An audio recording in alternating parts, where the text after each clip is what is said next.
You know, in my time, I've seen people broken by the world. But this work that we do, you just can't take it all in. My biggest fear is that we'll learn that you knew what you were doing the whole time.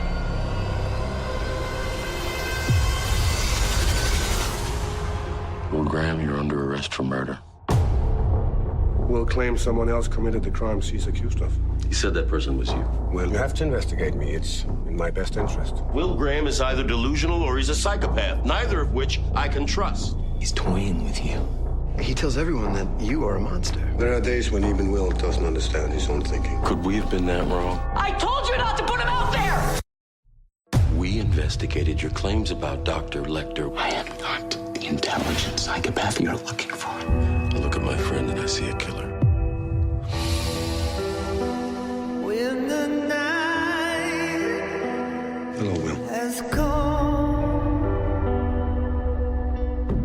I don't know which is worse. and the land is dark, Believing that I did it, or believing that you did this to me. no, I won't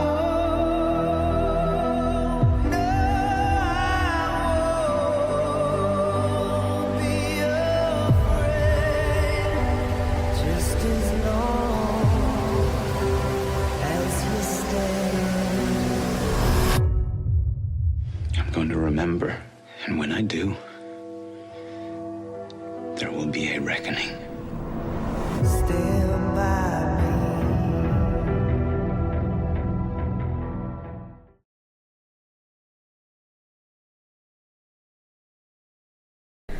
Hello and welcome to It's Just Another Review Cast. I'm Robert. And I'm Ann. Okay, so we are doing Season 2 Hannibal, the TV series.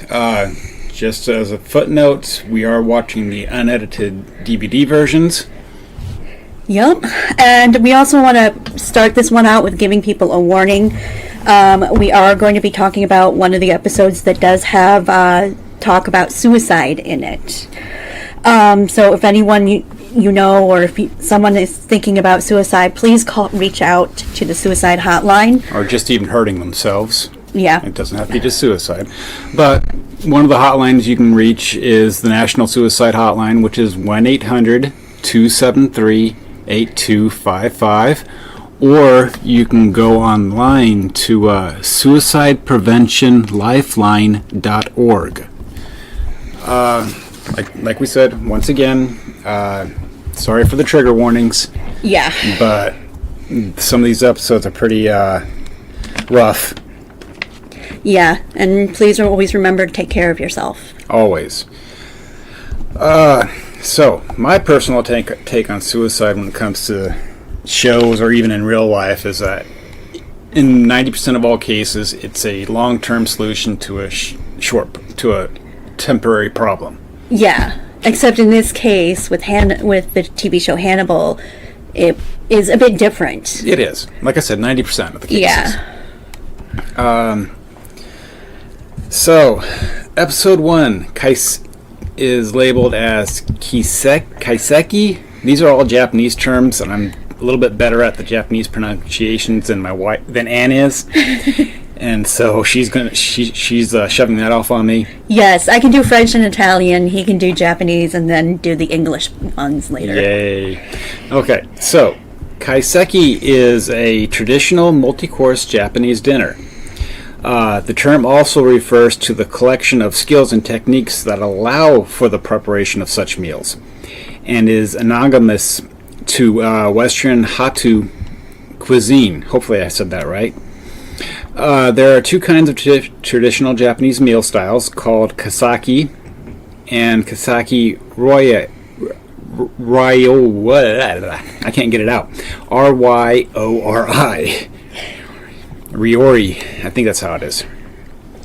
Okay, so in season 2, a lot of these I've only watched up to episode 5. And so far the trend is that all these episode names refer to the Kaiseki multi-course meal. They're just different dishes within that dinner. Okay. Okay, so I have no knowledge about Japanese food or language, so... okay.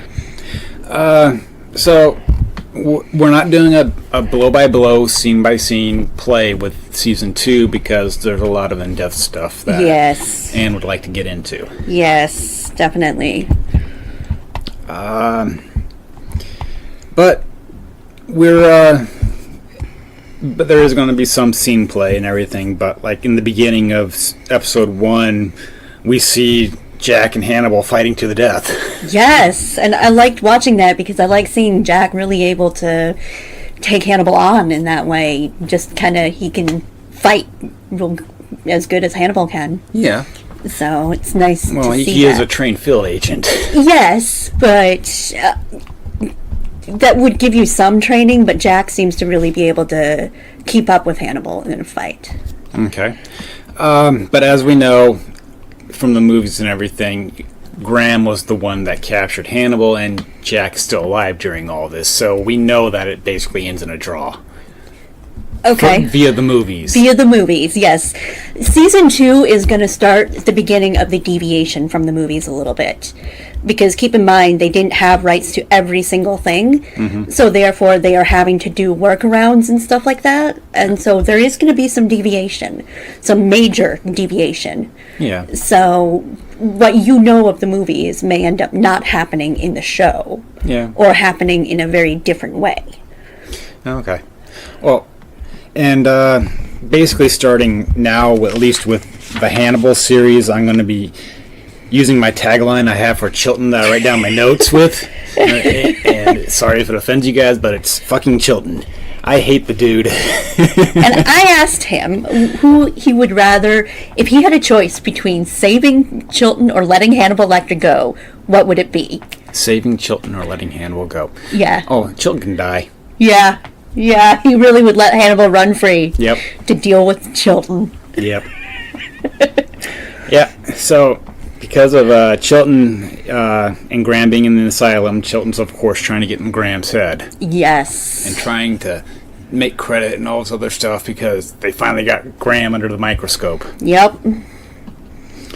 I really like Raul Esparza as Chilton, the Who's actor. that one? Is he the one in the shows? In the show, yeah. Okay. I really liked how he played Chilton. I really do. And I am more interested in Chilton in the show, actually.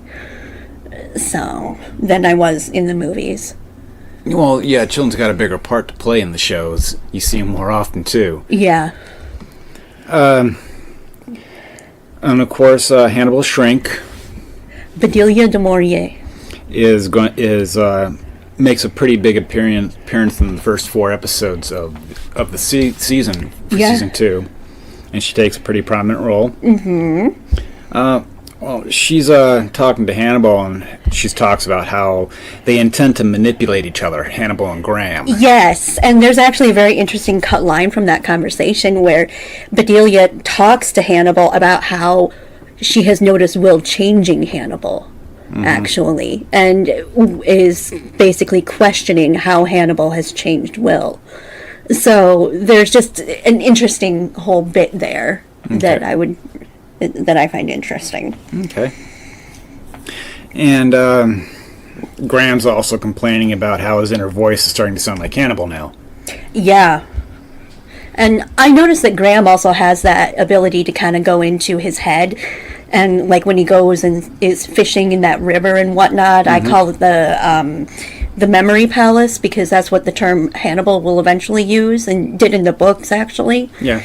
And they talk a little bit about that in Red Dragon, actually, for Graham. They don't use memory palace, but until later on. But where he goes, that river is actually, I think it's the Shenandoah River, because that's one of his favorite places to just kind of go and relax. Okay. So if anybody was wondering, seems to be a very specific actual river. Yeah. That he's at.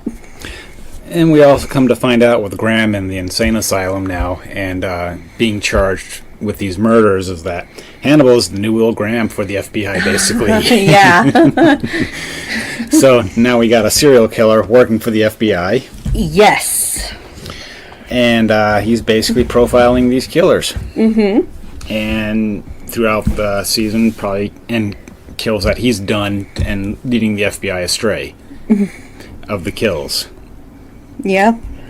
We also meet Katie Purnell, who is kind of that person that's investigating what is going on. Inspector General. Yeah, yeah. The Inspector General. The Inspector General, okay. The IG. Yeah. Her name, Katie Purnell, is actually an anagram. If anybody remembers the trick of using anagrams for things in Silence of the Lambs. It's an anagram for Paul Krendler. Because they couldn't get the rights to Paul Krendler. Who's Paul Krendler again? He's the guy that in the movie Hannibal got his brain eaten. Oh, that's right. The asshole. Yes, she is basically the female Paul Krendler for this show. But she doesn't come off as the jock asshole. I know, but it's... Yeah. Okay. So, Hannibal's also playing his shrink and the FBI. He's given his shrink permission to talk to the FBI about everything, basically about Hannibal. Yeah. And she's very, very upset that she has to lie to him or lie to the FBI for him because they both got stuff hanging over their head that is basically mad for them two. Yeah. Unless one of them kill each other. Mm-hmm. And so, and during this conversation, it comes out that the shrink doesn't know everything about Hannibal. Yep. Because, Hannibal was basically said at the end of the conversation, you don't know what I'm capable of. Yeah. So that made her shook her up pretty much. Yeah. Okay. So I was just trying to see if there's a sentence that came up in that conversation, but I think it's later. Okay. But Bloom still has Graham's dogs. Yeah. Yeah, she does. And Winston keeps trying to run away back to Graham's house. I know. Which asks me, why does... Okay, obviously Alana must live somewhat close to Graham if Winston keeps running back to Graham's house, right? So why in season 1 did Graham not have Alana feed his dogs instead of Hannibal do it, who has to drive 90 miles? I don't know. Because he was still trying to keep that professional relationship in season 1. And it wasn't until toward the end of season 2 where they started getting together. Huh? It wasn't until the end of season 1 that they started developing that relationship. Oh, Will and Alana? Yeah. Okay. Because didn't that... So you ask your psychiatrist? I guess. Because he sees him more as a friend at that point. Yeah. What else is going on here? Will is trying to remember what happened. Mm-hmm. And whatnot. And Alana does therapy with him, actually. Mm-hmm. Sorry. The therapy she does is actually called EMDR therapy, which is eye movement desensitization and reprocessing therapy. It gets your eyes to basically move back and forth, and it puts your brain in a proper space to recall memories that have either been basically been repressed and whatnot. And basically, wouldn't it be suppressed in his case? Suppressed, yeah. I'm going off of words that were told to me. Yeah. I've actually gone through EMDR therapy myself, and so that's where I'm coming up with this, how to talk about it. It's the back and forth movement of the eyes that will help put your brain back to where it needs to be to remember what is going on. Mm-hmm. But it does take a lot of work, a lot of months of working on this for it to actually start bringing forth memories. One session shouldn't do it. Yeah. And also, I can't look the way Alana did it with the pendulum. It looks interesting. It definitely kind of reminds me of Will's pendulum in his mind, and I think that's why they used it. Normally, for a normal person, they'll use a light box with a light that goes back and forth. I can't even use that because I have issues with photosensitivity. I will lose my memory if I try to do something like that. Yep. And someone like Will, who has encephalitis and has recently had seizures, should not be using lights for that. Alana should have used a finger to go back and forth, or a pencil, which will do the same thing. So. Well, Hannibal might have not mentioned that he was having seizures. No, the hospital would have noticed it when he was in there. Not if he didn't have any bouts while in the hospital. Yeah, but still, any encephalitis, all you have to do is, yes, he has a specific kind of encephalitis that you will know it affects the brain in this specific way. Mm-hmm. Even if he didn't have a seizure yet, you don't want to use light on him until it's been at least a couple of years after that encephalitis has disappeared. Okay. Because if he hadn't had a seizure yet, it could easily trigger one. So. Okay. Just kind of something I've noticed and picked up on. Okay. And personal experience. So, well, Chilton and Hannibal are having dinner. And they're going on about his recovery and about how he lost a kidney. I still don't feel sorry at all about Chilton. Yeah, so far, I have a whole thing called, Chilton Watch. So far, Chilton has been abducted by Abel Gideon, and who played Operation on him, and now he is forced to eat beets for the rest of his life because of what Abel Gideon did to him. Because he got to watch his protein intake. Yes. And he mentioned one line in that scene is, "One can come to love beets." Nope, not at all. Beets are awful. They're just about as bad as Spam is. Yeah. But you still don't feel sorry for him. Yeah. So, Katz is actually bringing a case to Graham behind Jack's back. Yeah. Basically, she's in the mindset, it's better to ask forgiveness than permission. Mm-hmm. Because she knows Jack wants to bring Graham in on it, but he can't legally. Yep. And I don't know if there's any morality involved in that, whether he's feeling guilty about Graham breaking. I think so. Okay. And Graham, of course, asked for pictures, just like Lecter did in the movies. I know. I found that interesting, too. And he asked to look at them alone, just like Lecter did in the movies, too. Yep. And, of course, Kat said no. Yeah. And so it was like, yeah. And Graham also figures out in this, and we also figure out in this episode how Graham got the ear in his stomach. Yes. Hannibal basically forced a feeding tube down into his stomach and dropped the ear in. Yeah, intubated him. And shoved it down them.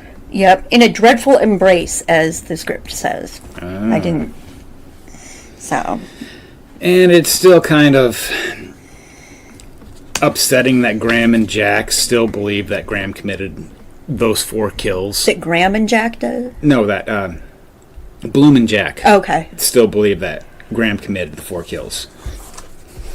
And we also see at the end of this episode that Lecter is just sitting in his office waiting for Graham to come in for his appointment time. Yeah, which never happens, obviously. Which obviously never happens.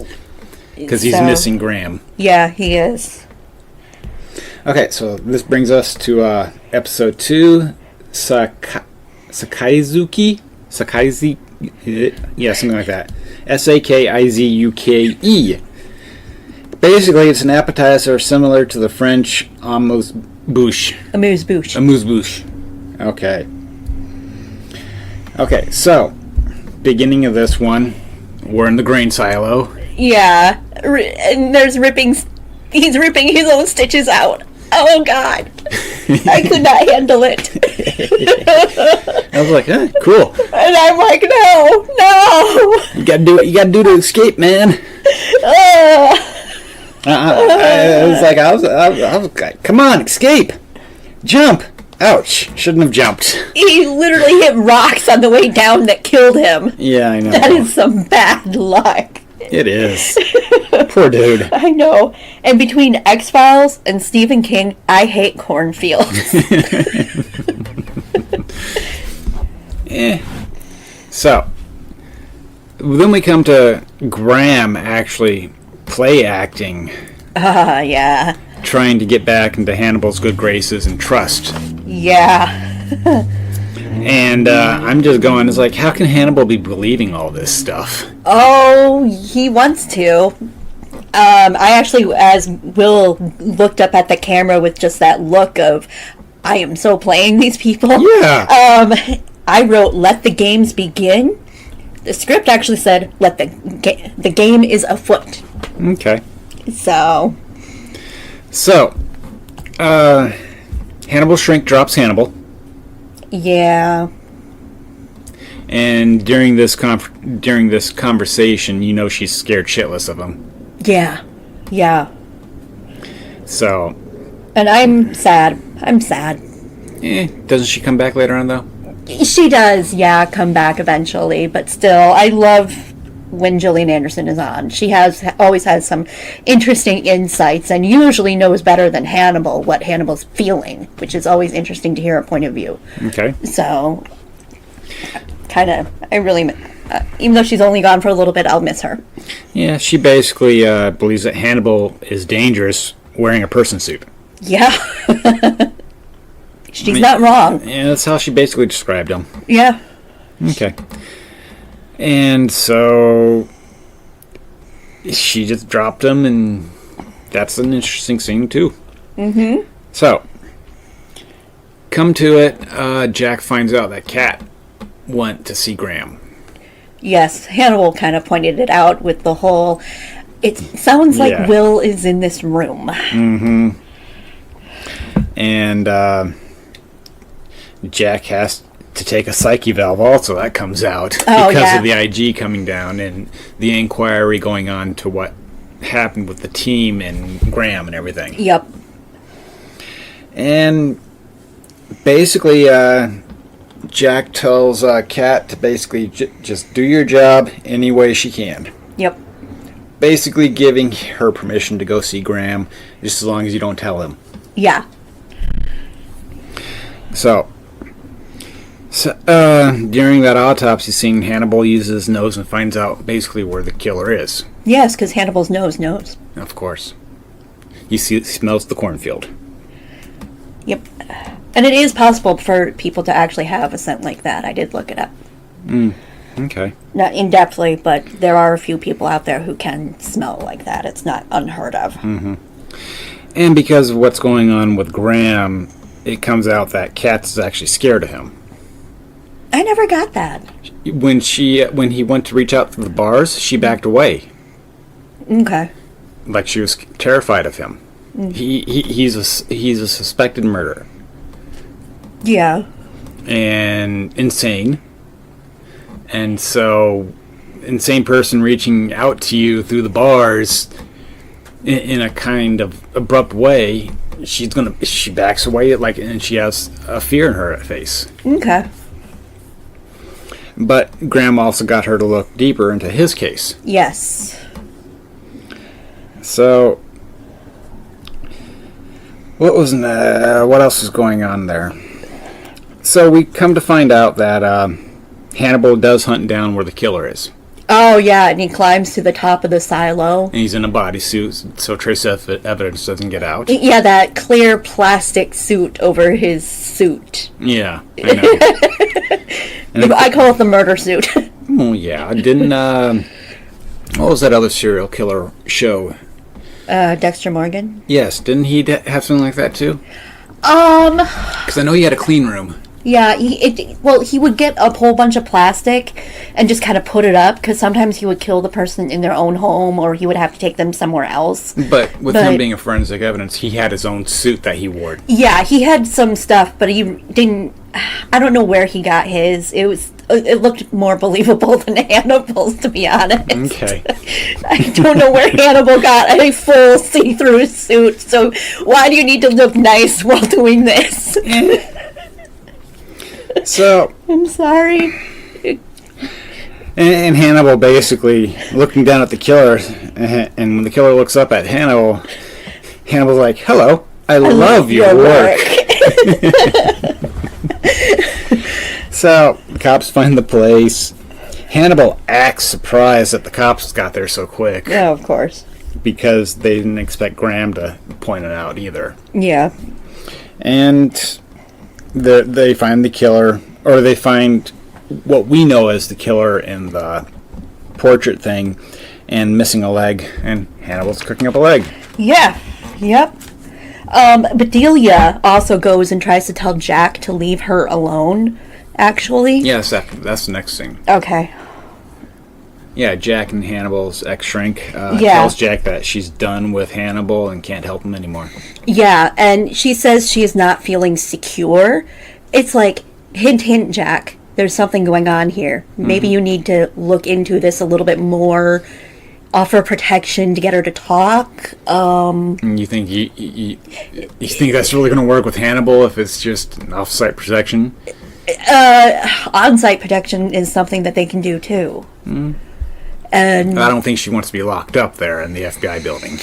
well, here's the thing: Jack didn't push her on it. He should have. He should have tried something because obviously she was not feeling secure and safe due to something regarding Hannibal, who he has working for the FBI at this moment. Okay. He needed to do more. Yeah. It just kind of drove me crazy. But she does go see Graham. Yes. And she basically believes that Graham is right. Yeah. She basically whispers in her ear that he's right. Yes. And so that's his one big confirmation this season so far that he's not insane. Yeah. And that's something he definitely needed to hear, and you can just see the relief on his face and everything. Okay. So Hannibal actually goes to kill his shrink. Yes. And in the script it says he uses his own key. His own tea? Key. Key. Okay. It sounded like tea. Sorry. But she already left. Yep. Smart lady. Yes. She knew she was on a ticking clock. Yep. And he actually smiles a little bit. It seems like he was actually proud that she got away. Yeah, because she is smart. Yeah. So that brings us to episode 3. Not quite. What? There is a scene from when they have in the silo at the very end. They also have Hannibal sewing the guy into the mural. Yeah. And whatnot. Let me see if I can find this. Okay, here we go. I'm going to read what the script said here because I need clarity on something. And it's basically, the script has it play out almost exactly like it did in the show. So, but here it says, camera pulls up and away as Hannibal stitches the muralist in his own masterwork, making Will Graham's forecast come to pass. A Valentine, and just as Will intended. Cut to black. What? You're asking me when I haven't even read the scripts? That whole scene plays out basically the same. What do you mean Valentine?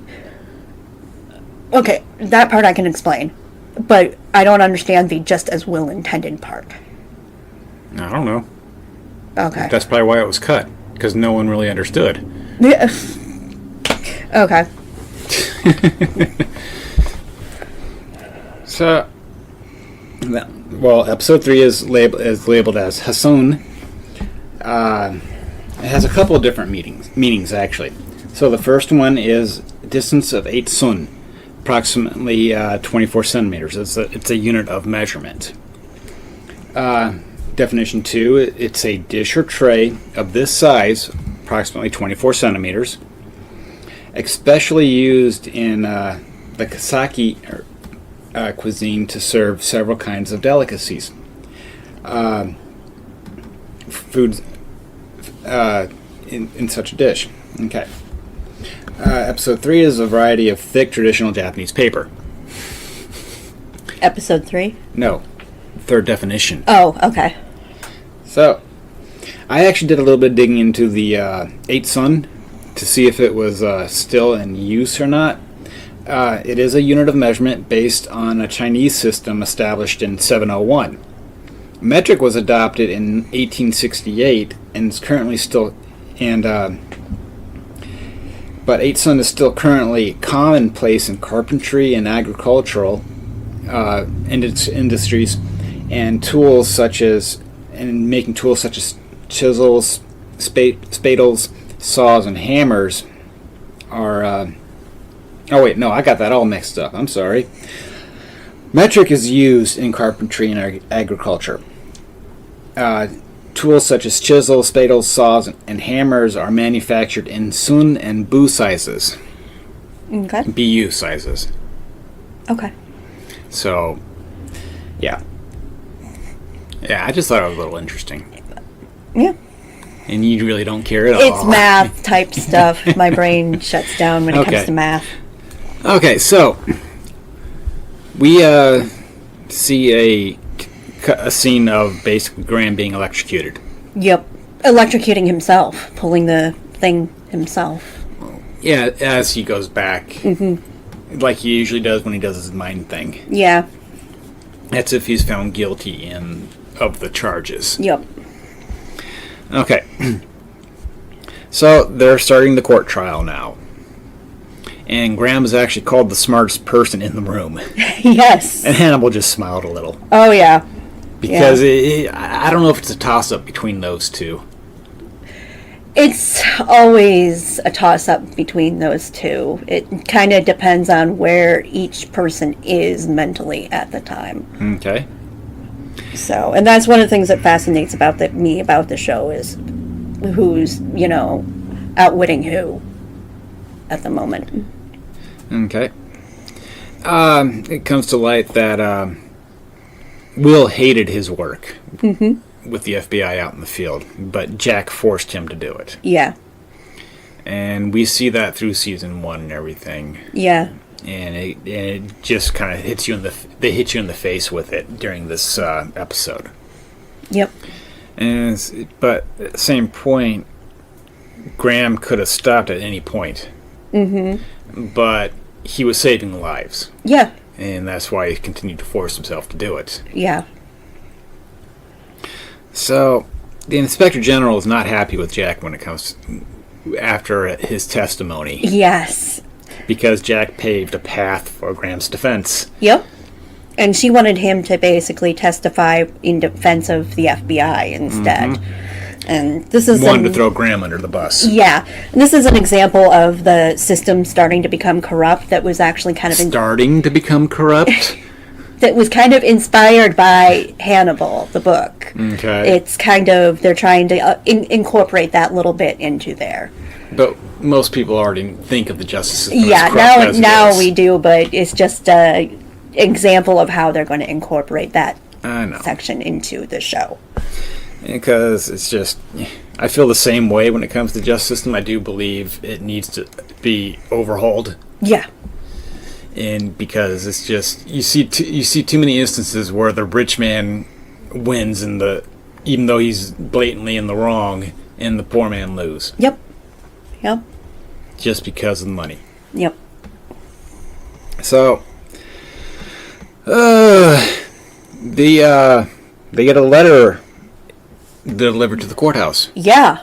And there's an ear. And the lawyer's like, I think I opened your mail. Yeah. I think I opened your mail. It's like nonchalant. I know. Kind of staring at it. You can see he's a little shocked. I open up an envelope, and if an ear falls out, I'm either sitting there screaming in shock, or I'm thinking, lend me your ears. Countrymen. Yeah.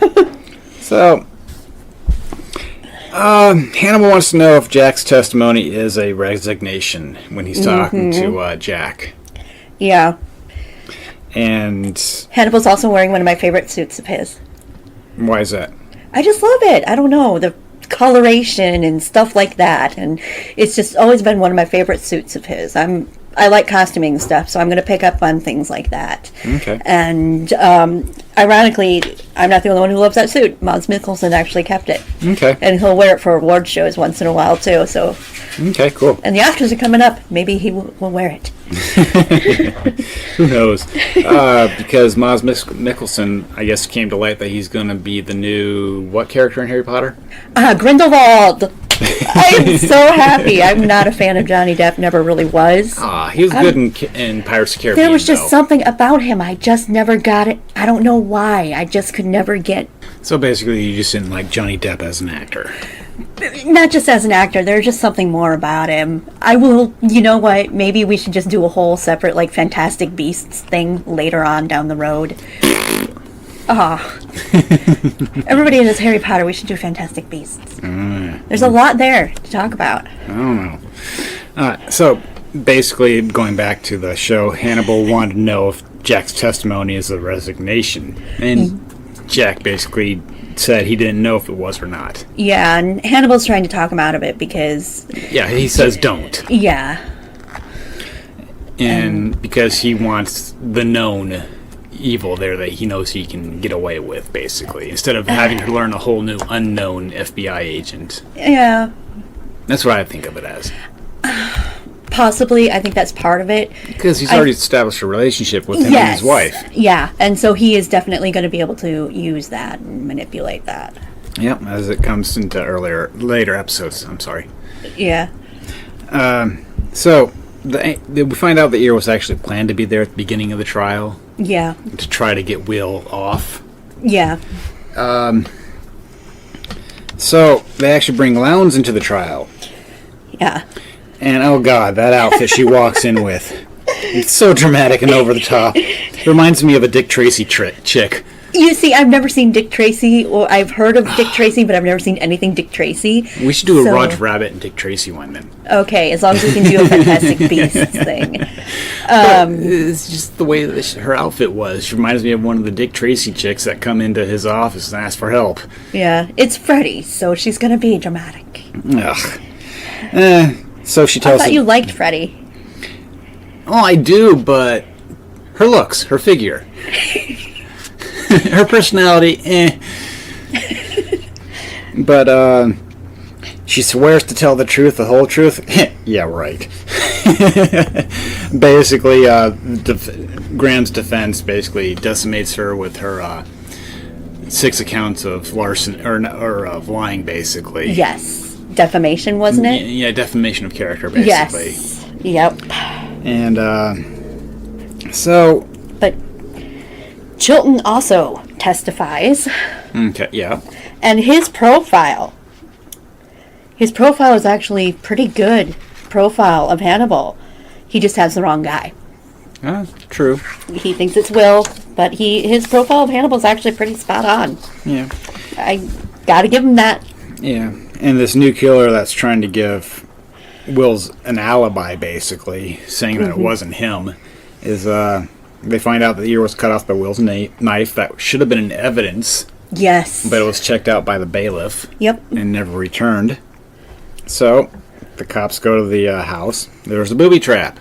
Yep. This is definitely a case of this isn't any killer that we know of, because Hannibal doesn't use booby traps like that. No. Now that I think about it, that should have been the first clue ever. But yeah, but he also doesn't use guns. True. And this guy shot him, and then he killed him, and then mutilated him. Hannibal mutilates, then kills. Yeah. But I thought there was a flash scene of Hannibal with a gun. I think that was in Will's imagination. I don't know. If that was Will's imagination, not to side with Jack, but you can't exactly... Yeah. But we find out the bailiff's dead, and it has all 4 characteristics of the kills that Graham supposedly did. Yeah, Will Graham's greatest hits, isn't that what they called it? Yeah, basically. the whole cut mouth, the... Glasgow smile, which is what it's called, not the Black Dahlia like I called it last time. Glasgow smile. And it... the whole body was burned. It was mounted on antlers. Mm-hmm. That was 3 of them. What was the 4th one? Ear cut off. The missing ear. No, all 4 of the girls' kills. It wasn't just the ear part. It was the antlers. That's one of the girls, Abigail. Remember? Yeah. Abigail Hobbs. Yeah. Okay. Yeah. Right. Because the ear down the throat. Yeah. Yeah.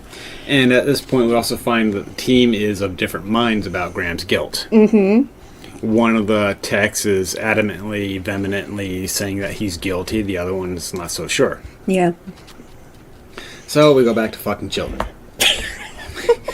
Believes that Graham is hiding his He has the right profile. Believes that Graham is hiding his true self, and that Graham is a killer and likes to play God. That's during his whole testimony. Yeah. And again, perfect profile. Just wrong guy. True.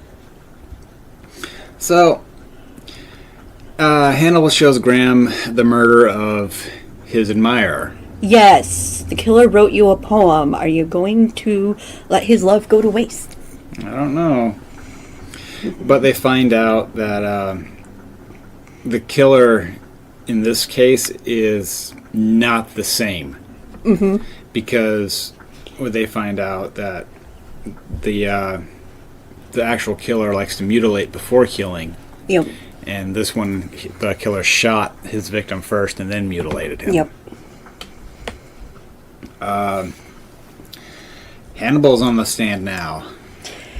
Yes, and we get that Wendigo in the suit. You and your spirit animals. It's not a spirit animal, it's an imago. It's a spirit animal. It's an imago. There's a major difference. I think of them as spirit One animals. is more spiritual, religious, and the other one is psychology. Whatever. They're all spirit animals. No, they are not. Okay. Everybody will have an imago of somebody. And Hannibal I'll get into imagos later. And Hannibal basically talks about his mind. Yeah. And Will's state of mind and everything. Mm-hmm. So, Judge is now dead. Yep. In more Hannibal-type fashion. Yes, definitely not. The earlier killers. Fashion. More of his field kabuki, as it's called. Mm-hmm. Thank you, Will, for that term. And so basically this means a mistrial and the trial has to start all over. Mm-hmm. Well, if the judge hadn't thrown out Hannibal's testimony, he probably would have survived. Well, no, not testimony. He opened up a course of defense for the defense, and the judge wouldn't allow that. Yeah.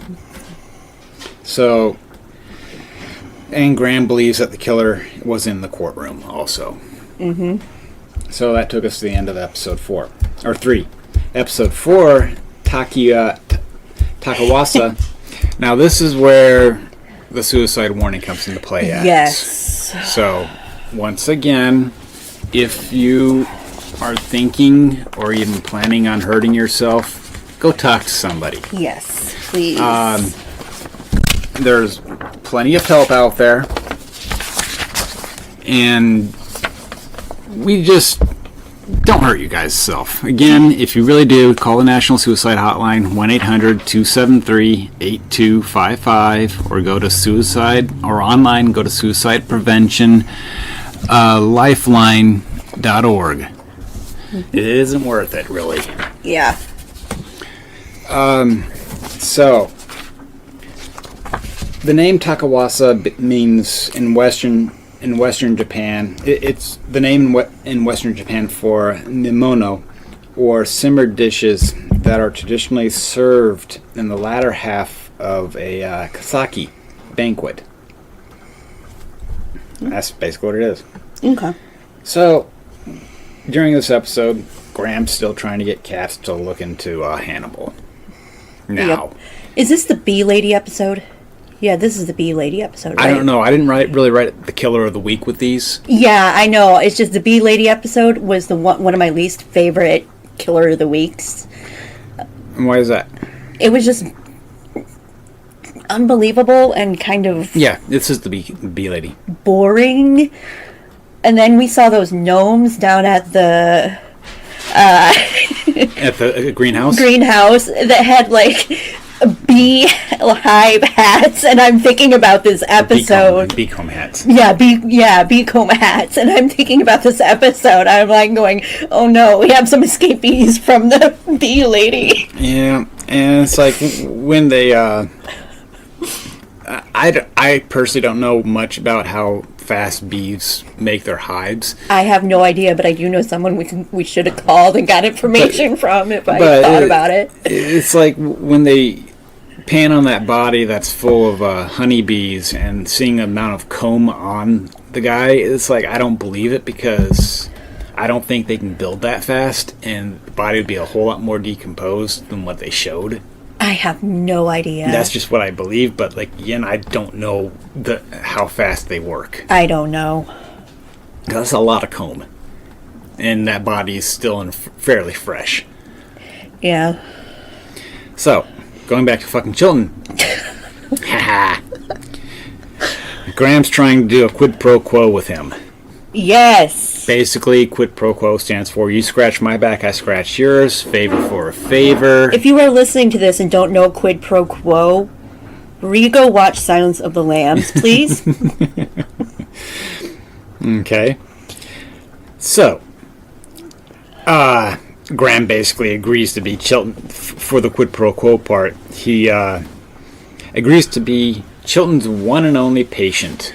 Yes. And to not discuss their talks with Hannibal. Mm-hmm. Here's where we start seeing Will's manipulation between Hannibal and Chilton. Yes, he is putting Chilton in the Ripper's path. And that's going to frustrate Hannibal to no end. Oh, it will, yeah. Because he'll talk to Chilton, but not to Hannibal about his psychological stuff. Yep. But can Chilton keep his mouth shut about it around Hannibal? We know how we so know how he loves to crow. Okay. Playing the just go on and on and on about my achievements. Yes. So then we go into Bella talking about her cancer treatments. Yes. And how she wants to commit suicide. Yeah. And basically Hannibal just gave her an okay. And this is where it gets dark. Yeah.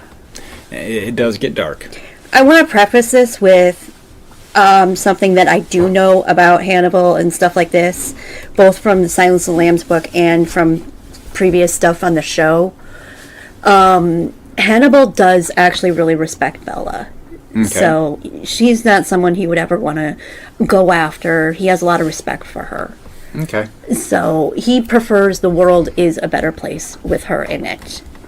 And so him But he reacting, okayed it. yes, because she is in pain and there is no coming back from it.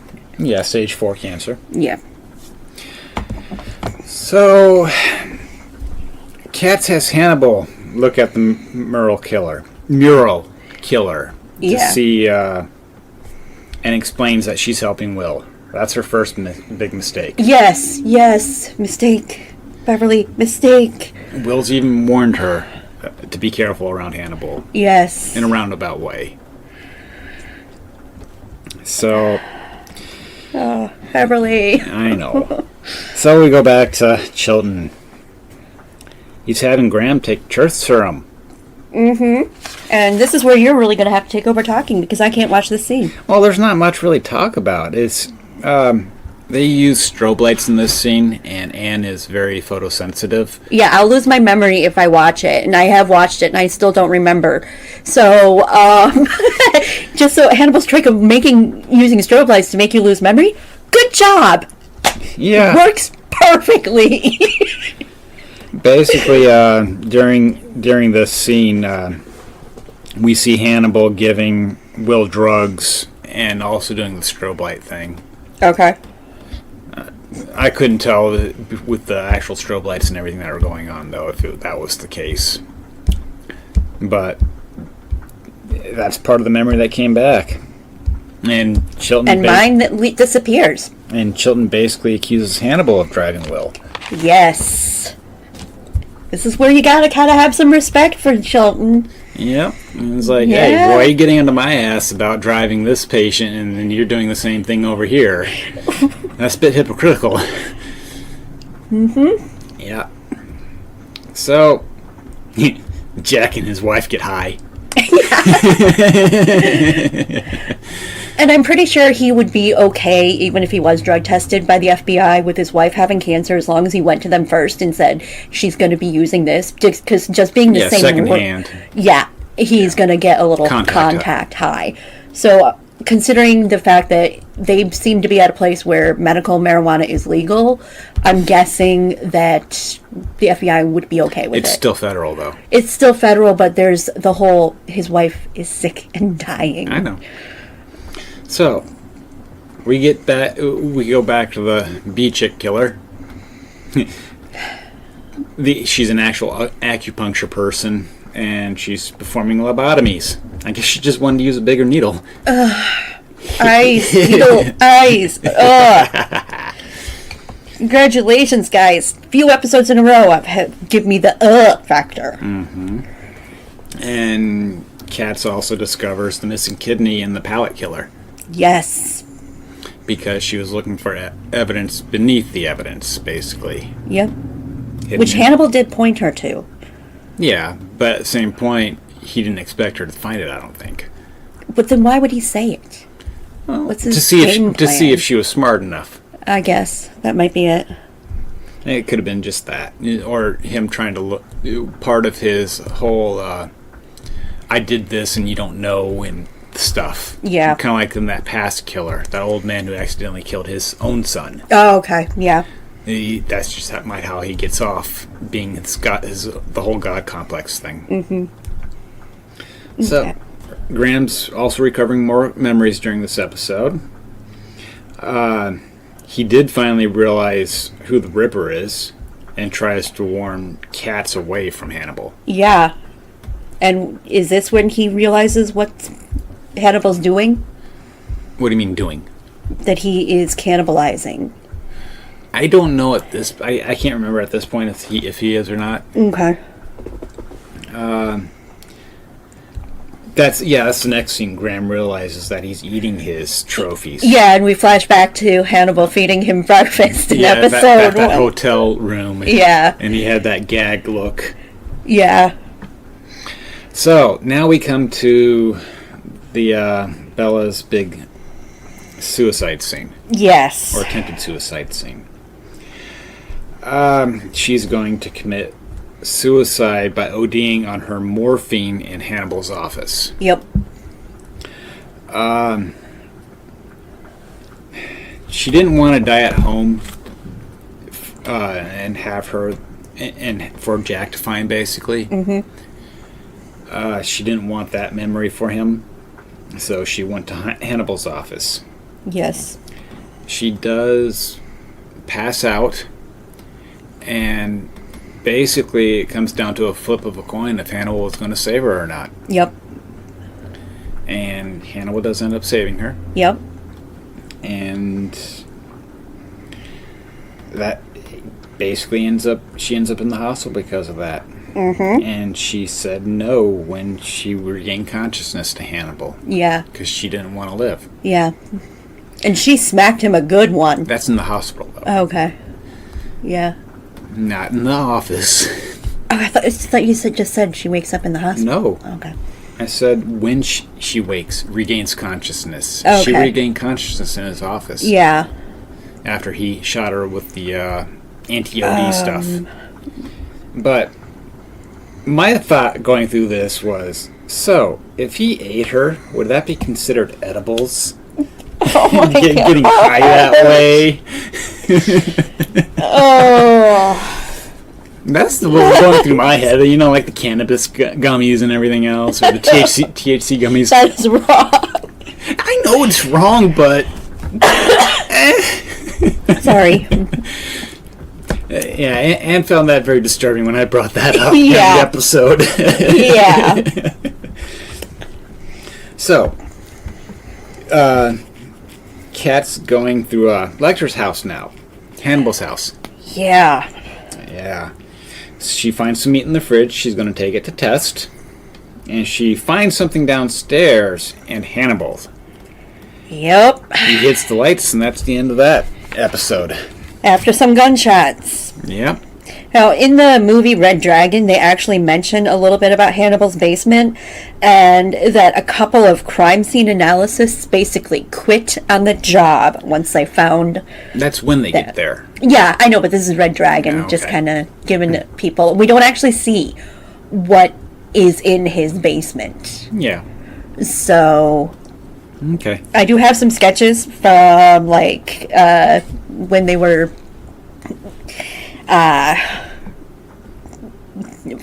from the production company Okay. that have been posted. So I'll talk about them at the end of the season. So Okay. So that brings us to episode 5, Mukozuki. I hope that's how you say it. The literal meaning is placed to the side. It refers to dishes usually of fine porcelain, and it's used to serve seasonal sashimi. Basically, eel or other foods that are tasty but unappealing to the eye. Basically, they taste really good, but they don't look like they should taste really good. Okay. So, we see Lowndes going to the observatory. Yes. She's terrified. And has a gun this time, at least. Yes, she does. So, we find out that Katz didn't get away. Nope. Katz is dead. Curiosity killed the cats. You were waiting for that one, weren't you? And you say my edible one was bad. And you say my edible comment is bad, and you go that way? Yep. Wow. And the team was, of course, torn up. I know. I couldn't help it. Uh-huh. And the way she is displayed, though, it reminded me of the horse from the movie The Cell. It is. So. Yep. So, Graham just says one word he finds out. I want to see her. Yep. I think he's pissed and feels guilty about this. Oh, yeah. Because he told Kat to go to Jack with all the information that she's gathered to this point. But Jack was a little in the hospital distracted with his wife. Yeah. Understandably distracted. He actually had a bit of a hard time getting his mind thing going. Yeah, because of the closeness of their relationship with him and Katz. Because they were partners and everything. Basically told Jack that it was the Ripper, and Jack wanted to know who it was, and Graham told him to make his own connections. Yep. Because if Graham told Jack at this stage, there's no way that Jack would believe him. Yeah. Especially after Hannibal just saved his wife. Yep. And of course we go to Chilton after talking about the Ripper. Mm-hmm. And we find out that Katz was missing, well, not missing a kidney, but the wrong kidney was put into her. The muralist's kidney was put into Beverly Katz, and Beverly Katz's kidney is taken. missing. And so we have Hannibal making kidney pie. Beverly kidney pie. Yeah. Yeah. Which, if you look at the top of the pies, it looks like the mask that Will wore that they put on him to go and basically say his goodbyes to Beverly is what he really was intending. Yeah. But the color is the same one from The Silence of the Lambs, but it also highly resembles my husband's Crocs. Yeah, and? I can't look at your Crocs! And we find out that Gideon is still alive. Yep. I thought he was dead until this point, basically. Will's a bad shot when he doesn't have encephalitis. Okay. And they're trying to get Gideon to tell who the Ripper is. Yep. And of course, Gideon isn't saying because he wants to live. Yeah. He's not that insane. He tells Will that if he wants to get the Ripper, he has to kill him. Mm-hmm. And Will is basically, fair enough. Yeah. And fucking Chilton. Hannibal is asking why Gideon was transferred back. And Hannibal wants to talk to Gideon. Yep. And they pretend that they don't know each other. Of course. I mean, recording. If you have every recording all over the place. Yeah, they're playing to the recording. Yep. Like they never met. Yep. Even though there's a lot of interplay between their conversation. Yeah. And Lowndes interviews Graham. They talk about the judge and the bailiff. And he wants to contact the killer via her website. Yep. In exchange, she wants exclusive rights to his story. Which she gives. Of course. So, come to find out that the bailiff killer was Graham's caretaker in the asylum. Yes, I actually call him, I can never remember his name in the show, but I call him American Russell Tovey because he totally looks like Russell Tovey. Not a clue. Russell Tovey was in, he's been in Doctor Who, Sherlock. Was he that doctor in Doctor Who? Wasn't he the one in love with the other dude? No, these are the way around. The skinny British guy, the asshole in Doctor Who? No, he wasn't. Okay. No. But he was also in Being Human. He was the BBC version, not the American one. Or am I thinking the other spin-off? Torchwood. I'm thinking Torchwood. You're thinking of Torchwood. Okay. But anyways. So, I call him American Russell Tovey. Okay. But he that's his kill. That's the killer. Yep. He claimed to kill the bailiff, but not the judge. Yep. And he wants Graham and him basically to team up. Yep. And basically, playing the orderly, Graham says, well, kill Hannibal then. Yep. So he sends a killer after a killer again. Yep. It's like... but Graham doesn't show any type of surprise that it's his orderly. Did he do... one of those, did he do his mind thing on the orderly and come up with that he is the killer? I have no idea.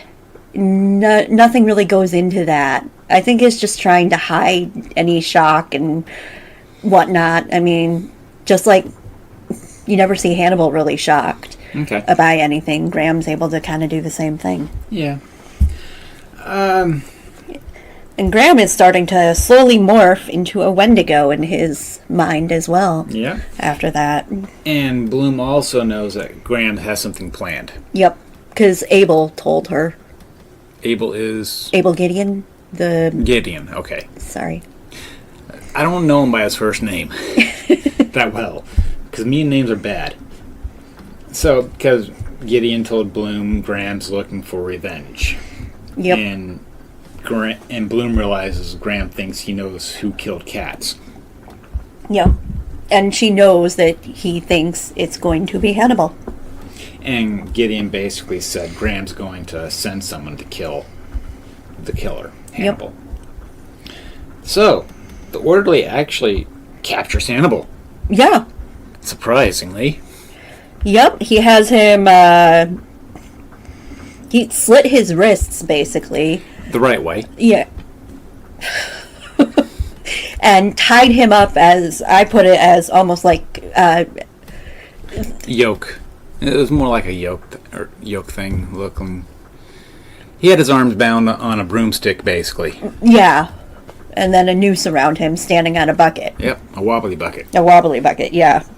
Which is where that term, I guess, comes from. Kick the bucket. That's how the orderly explains it. Yep. American Russell Tovey. Basically, you bleed out, or you kick the bucket and die by hanging. Yep. So Hannibal finds out that Will Graham sent the orderly. Yes, and the script says he is impressed by Will's moxie. In other words, the size of his balls. And the orderly finds out that Hannibal is the Ripper. Yep. And damn it, why did Jack and Bloom show up and save him? Basically, they end up capturing the... I can't remember if they killed the orderly or captured him. Yeah. I do have some stuff from a deleted scene in here I really want to get into. Basically, there is, and it is on the DVDs, so I highly recommend watching it, where Will actually has Hannibal visiting him because Hannibal managed to push his way past Chilton, talk Chilton into letting him see Will. And Will basically, with his eyes, motions to Hannibal that Chilton's watching, he's listening, he has recording equipment everywhere, so that way they can kind of talk more quietly. And Will tells Hannibal, no, you are my friend and whatnot, and starts to lure, basically, to lure Hannibal's to retrust Will. Yeah. And you can really see it in Hannibal's face that he really wants to Yeah. trust Will. But I was like, he shouldn't, because he's smarter than that, too. Yeah, but as if people haven't figured out, Hannibal's feelings for Will are a lot stronger than what Hannibal is capable of understanding and dealing with. Okay. So, Okay. So, once again, if you are thinking about hurting yourself, please don't. Get help. Family, friends, a psychiatrist. Call up the National Suicide Hotline. Once again, their number is 1-800-273-8255. Or you can go online to suicidepreventionlifeline.org. Help is always available. It doesn't matter what time, nope. day or night, weekend or weekday, holidays or not. They'll talk to somebody. And remember, this is a podcast for fun, but for fun. We're not making light of suicide, not one little bit. No. It's a very serious matter. So take care of yourself out there and stay safe. Have a good day. Bye. Bye. Hello, welcome to Just Another Review Cast. I am your host, Anne. And I'm Robert. Today we will be talking about Hannibal, Season 2, Episodes 6 through 10. Hopefully 10. Yeah, hopefully. Depends on how crunched for time we get. Okay. Well, it's only an hour or so. Yeah. So, well, I was wanting to preface this by saying congratulations to Anthony Hopkins for his Oscar win, his second one. So. Okay, cool. And Maz Mikkelsen's film, Another Round, got Best Foreign Film, so that's cool. Where's Maz from? Denmark. Okay. So, we are starting off with Season 2, Episode 6, Futamono. Basically translates into a lidded dish. Or wanono. Wanono. Meaning Japanese bowl. It's a course served in a small bowl or dish with a lid. Typically it's a soup. Okay. Okay, so for this episode, we start off with Jack confronting Graham about Hannibal's attempted murder. Yeah. And they end up talking about the Ripper and how he sees people as no better than pigs. Yep. The Ripper sees people no better than pigs, and how both him and Graham and Jack probably sat there swallowing them down. Yeah. As Graham put it. Yeah. He also talks about the fact that he has contempt for the Ripper. He was very specific about that line. Okay, but why would he have contempt for the Ripper? Because Jack was asking why he had contempt for Hannibal, and he's like, no, I have contempt for the Ripper. The other side of Hannibal's personality? Yes, because he kind of sees them almost as two separate entities. Because in his head, if he's thinking about Hannibal, you'll see Hannibal. If he's thinking about the Ripper side, he sees the Wendigo. Okay. But why would he keep them as two different personalities when obviously Hannibal is... He balances himself between his kills and everything. It's not like he has two separate personalities in this sense. No, he does not have two separate personalities, but when Will knew Hannibal as a psychiatrist and friend for so long, then he finds out he's the Ripper. He's having trouble merging the two. And so, and he sees the two different sides of him. The whole, this, elegant, aristocratic therapist who... Fob. and whatnot. And then there's the other side of him, that the serial killer. Yeah. And anything else? But it's basically it's the whole theme of everybody has like two different sides to them, a good side and an evil side. That everybody has that. There's no real black or white. Everything is gray. And they use the term a lot of times for Hannibal. They use the term fluidity a lot with it, actually, in both like commentaries and interviews and stuff like that. So that's one of those, linguistics are going to start to play a major role in a lot of this, and that is very keeping with Thomas Harris works. okay. So after that, we have Bloom and Hannibal, and they're talking about the attempted murder on his life. Yep. And Hannibal feels like his heart has been skewered. Yep. Because the person that he wants to be friends with basically tried to have him killed. Yeah. Yeah. So, or he fell in love with him? Yes. In that sense? In that sense, yeah. Okay. Because there's a lot of undertones going on, but I am not catching... Well, I'll explain them as we go here. Yeah, I know, but I'm not catching them, but Anne is, because she's real big into the digging into the show and watching all the interviews and everything. Well, also, a lot of the, like I said, it's there's a lot of linguistic play. And that is very keeping in with Victorian and just kind of... I'm trying to... in a code. It's like people are talking in a code. Oh, so... Yeah, but I've never read Victorian era books. Not all of it is from Victorian era. Some of it is more modern code. Okay. But it is there. And if you don't know that kind of thing, you're not going to pick up on it. And I really don't know that type of thing. Whereas I do, because I've had to speak in code before, especially when trying to see if who I'm talking to, psychiatrists even, is going to be safe talking to them. Okay. So. Okay. Pardon me. There we go. And at the end of that conversation with Bloom, Hannibal says he needs to get his appetite back.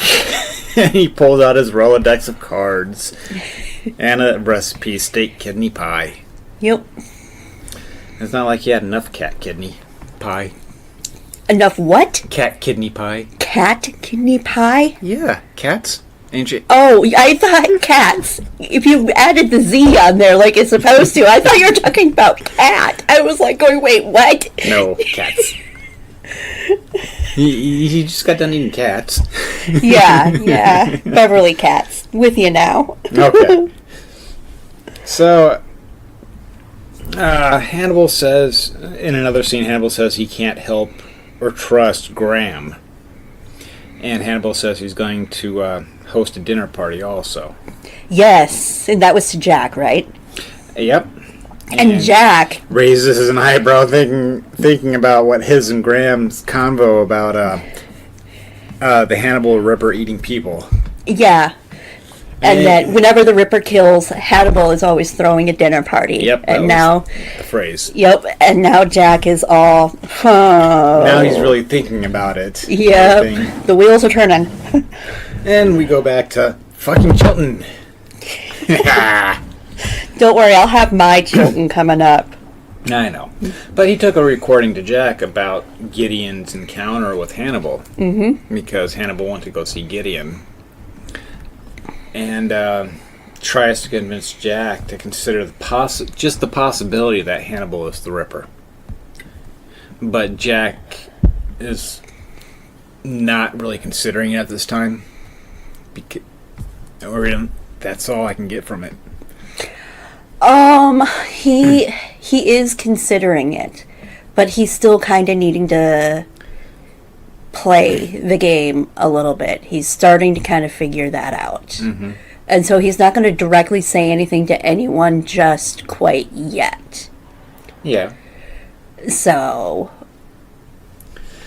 True. And we come to a little saying that Bloom said later after that scene was, Graham's not scared anymore playing the manipulation game. Yeah. And she's worried about that. Yeah, and Jack is too. They cut the line, but it's in the script of him talking about he's worried that Will is becoming more and more like Hannibal. Okay. And whatnot. So he is trying to feel Bloom out on where she stands and all this by saying that. And she's not passing. She's still, oh, I know Hannibal longer than I've known you. I've known Hannibal longer than I've known Will. Yeah. And she's still got Hannibal because it's Hannibal. Yep. And so Graham and Hannibal also talk about the how and why Graham tried to kill him. Mm-hmm. Anything on that? The how and why Graham tried to kill him? Mm-hmm. Not really. It's just part of the plot. Yeah. And well, Hannibal goes through more recipes. So his heart tartar, that's 3 people right there. And then he's got a beef ronlade. I'm not even pronouncing that right, probably. A Wygan beef, and a prosciutto roses. Prosciutto. Yeah, whatever. Prosciutto roses. Which I really want to try. But it's ham. I know. Or people in this sense. So, bodies keep coming into the morgue with Jack looking on. Yup. He's like, yep, dinner party's in full swing. Yup. So, Gideon and Jack are having conversation, and Gideon basically told Jack that Chilton was lying about all of it. Yeah. Have we found Tree Man yet? I don't know. No. I don't think so. I'm not really writing down the kill of the week, honestly. Okay, because Tree Man, no, that's not just a kill of the week. That is Hannibal also a major part of Hannibal trying to make himself known. Okay. Because that was Hannibal's kill. So. Okay. And I keep calling him Tree Man, but the image is very similar to both the Wounded Man image that got him, that Miriam Lass had found, but it's also the image, and it was used, the image of Saint Sebastian was also used for the image of Wound Man, but this one was even more kind of similar to the image of Saint Sebastian, who is the patron saint of martyrs. So basically doing the whole, here's all the evidence here in the shape of the patron saint of martyrs, and whatnot. But it took another kill for that. It did, yeah, because I guess nobody thought to, look into what more in depthly what his field kabuki means and stuff like that.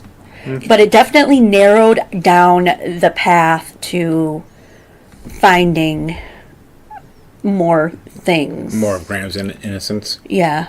Okay. So Chilton was lying about all of it, and Gideon was, at this time when I was watching the show, I thought he was killed by the security guards. Okay. Because he was thrown off the stairs and everything. Yeah. And so I thought they killed him. Yeah. So at Hannibal's dinner party, all these people eating meat. Yes. And of course I'm thinking it's human.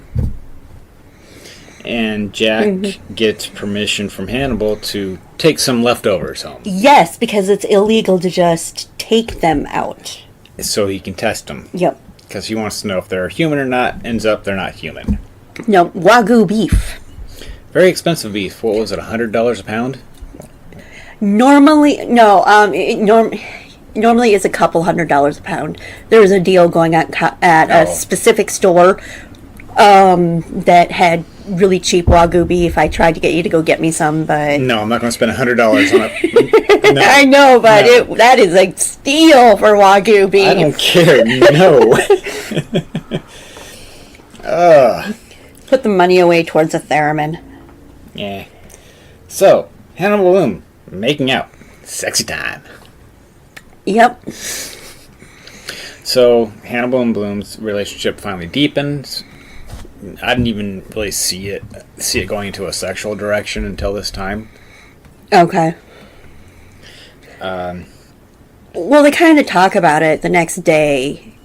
Well, that's after they had the sex. Well, yeah. And Gideon's not dead. He's in a hospital. Yep. And Hannibal takes him. Yep.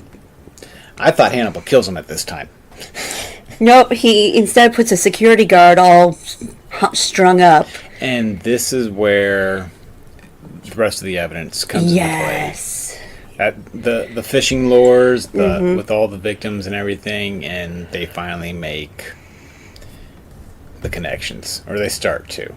Everything that basically points to Will being innocent. Yeah. But, okay. After Gideon disappears, Jack shows up. He starts asking about Gideon's disappearance. And at Hannibal's place. In a room full of antlers. Everybody has antlers that's rich like that. They gotta have a trophy room. Yeah, well, I think Hannibal... His trophy room's downstairs. Yeah.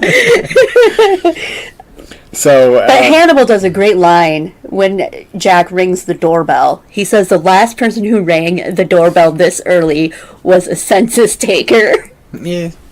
It was perfect. Okay. Hannibal's not a morning person, and this is the second time I've had to say that. So, when Jack's asking about his alibi, basically, I couldn't tell if Hannibal was play acting. He didn't want to tell about Bloom being there or not. Or we're just waiting for Bloom to show up and announce herself that, yes, I was here with him all night. He was hoping, I think, that she would, but he wasn't going to blurt it out, because that would be rude. And it's not gentlemanly, yeah. Yeah, it's not... Kiss and tell. Yeah, it is not his style to do that. That's just... Yeah. Considering, I guess, Bloom was an added bonus to him. Alibi, you mean? Yeah. Yeah. So, Hannibal and Gideon. Yeah. Hannibal serves Gideon his own leg. Yeah. And since it's rude not to accept, Gideon chokes down a bite. It says my compliments to the chef. Yeah. Auto-cannibalism. Forced auto-cannibalism. So, Ripper is finally taking credit for all the kills. This is where all this evidence comes together at the end of the show. And Will's with the lures, basically. He took all the credit for the kills and Will's kills with the evidence from the lures. Jack follows clues to Hannibal's old prep area. Yeah. And we find Miriam Lasto alive. Yes. And it was the wound man, or the tree man, I guess, that led him to that old prep area. Yep, because of the, where they could find the tree at? No, the water. The water in his lungs. Yeah, the water had microbes. Okay, so that was the end of that episode. So episode 7, Yakimono, is food that is grilled or pan-fried. Yep. So, we start off with Miriam not remembering who the Ripper is, but can only really remember the voice. Yep. Bloom and Hannibal are in the interrogation room, and Miriam says it's not Hannibal. Yeah. Because of all the hypnosis Flashing lights. Strobe light things. I don't know. This there was flashing lights. Once again, this section is you because Yeah, I'm not really. So you can watch it. I can't. I know, but she basically clears Hannibal. So we go back to fucking Chilton. And Graham's being released. Yay! I know. Chilton's disappointed, though. He is. Okay. He doesn't have Graham underneath the microscope anymore. Yeah. He's more, I caught him being more scared than disappointed. He's disappointed that he has to let Graham go, but he is scared about the Ripper killing him. Yes. And he brings that fact up with Graham. And Jack's there and tells Graham they found Miriam Less. And said Miriam's not the Ripper. Or Miriam said that Hannibal's not the Ripper. Yep. Okay, so Graham goes to where Miriam was being held at the old prep center. Yeah. And what else is going on? Will does his mind thing, but can't be impartial about it. He's not wrong, though. Yes, but only in his mind that he's right. It's only in his mind that he's right. But he's right. I know that. We know that as the audience. But no one else, other than Hannibal, knows that he is right. And Chilton. Okay, and Chilton, maybe. And possibly Jack. No, Jack doesn't have any hard evidence yet. He deals in evidence. Yes. And there's no evidence proving that Hannibal is the Ripper. So he can only suspect that Hannibal is the Ripper. Yeah. But Jack can't be, or not Jack, Graham can't be impartial about doing his mind thing. And sets it up in Hannibal's office instead of the workshop. But it was so beautiful. But still, it was not professional. I don't think anything that happens in the show could fall under keeping things professional. Well, Jack does his best. Sorry. Jack does his best to keep it professional. He really does. And Graham's not technically FBI. So therefore, he doesn't need to keep it professional. But he is an academic. Well, at this point, not anymore. Not even Yeah, he's not even academic anymore. He's basically jobless right now. Okay. Graham also tells Jack you can't trust Miriam because of Hannibal being in her head for 2 years. Yeah. Yeah. That's kind of a scary thought. So, Graham gets his dogs back. Yes! And His face is so just joyful and happy. And applesauce. Oh, yeah, applesauce. Oh, yeah, I sound so excited about that one. Bloom picked up a dog also, named it Applesauce. Yeah. Because it likes applesauce. So, what else? Graham finds out about Bloom and Hannibal having a relationship. Yeah. And I don't know how he took that one, really. I don't think anybody knows how he's taking it right now. Okay. So he's still in that whole Hannibal's the Chesapeake Ripper. He cares about Bloom. She is in danger. She is with him.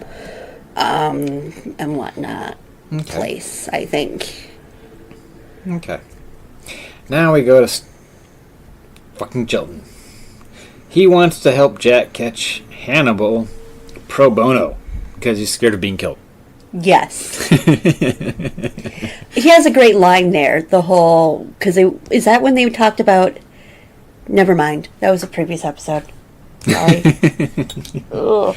It's all fine. But of course, Jack basically turns him down because they got Graham. Yep.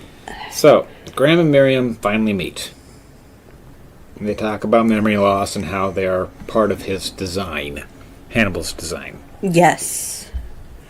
Yep. And Miriam calls Jack Crawford the guru because of his peculiar cleverness. That is what... that is actually a line from Clarice in Silence of the Lambs. Okay. When talking about Jack Crawford. So. Okay. So,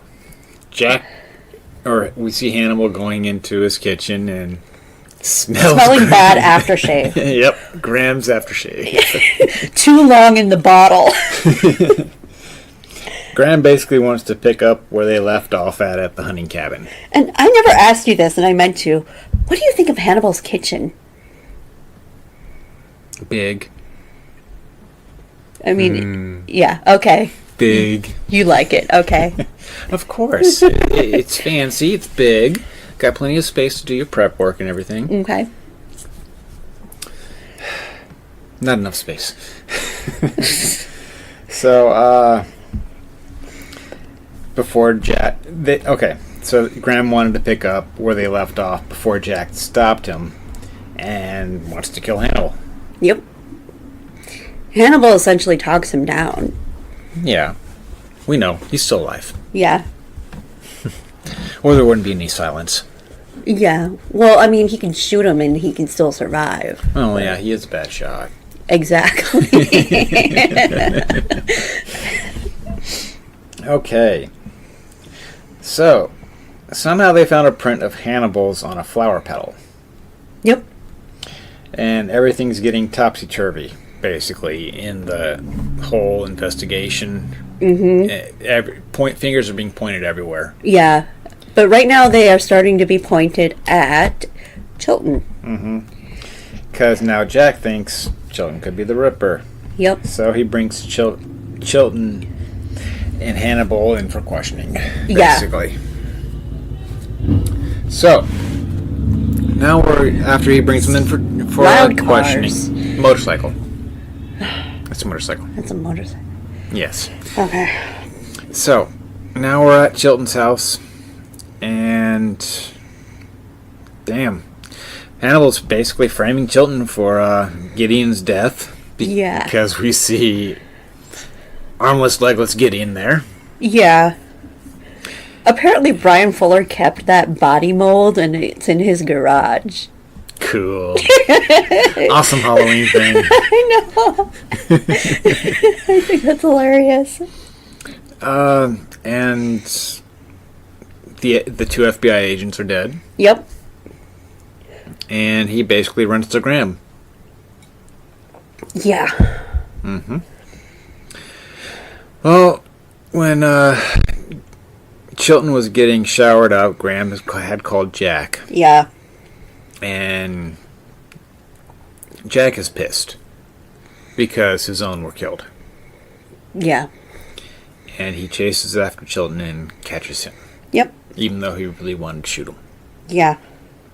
So now Chilton has been abducted, played operation on, forced to eat beets, set up as a serial killer, and shot in the face by Miriam Lass. We haven't gotten that far Yeah, yet. I just realized that. But Miriam, during Chilton's debrief or interrogation, Miriam believes Chilton is the Ripper. Yeah, and shoots him in the face. No, in the throat. No, she shoots him right here. But it shows coming out of the back No. of the neck. It went like that. No, come out the back of the neck. No, it didn't. Yes, it did. Trust me, we're going to come back to that. I'm pretty sure it came Very out the back of the slow-mo, multiple take. Mm-hmm. So, I'm like, damn it, what happened to KFC? Kentucky Fried Chilton. Yeah, because Hannibal is supposed to have a friend over for dinner at the end of Silence, and that would be Chilton. Oh well, one of the other deviants. So Graham goes to see Hannibal. He shows up at his appointment time. All glowed up. Yep, he's starting to look better. Yeah, nicer shirt, tucked in, hair done.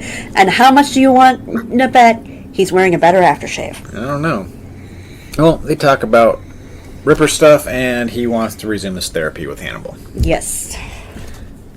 And that takes us to the end of that episode, and we go to episode 8. Suzakana is basically a small dish used to cleanse the palate, such as veggies and vinegar, or a vinegared appetizer.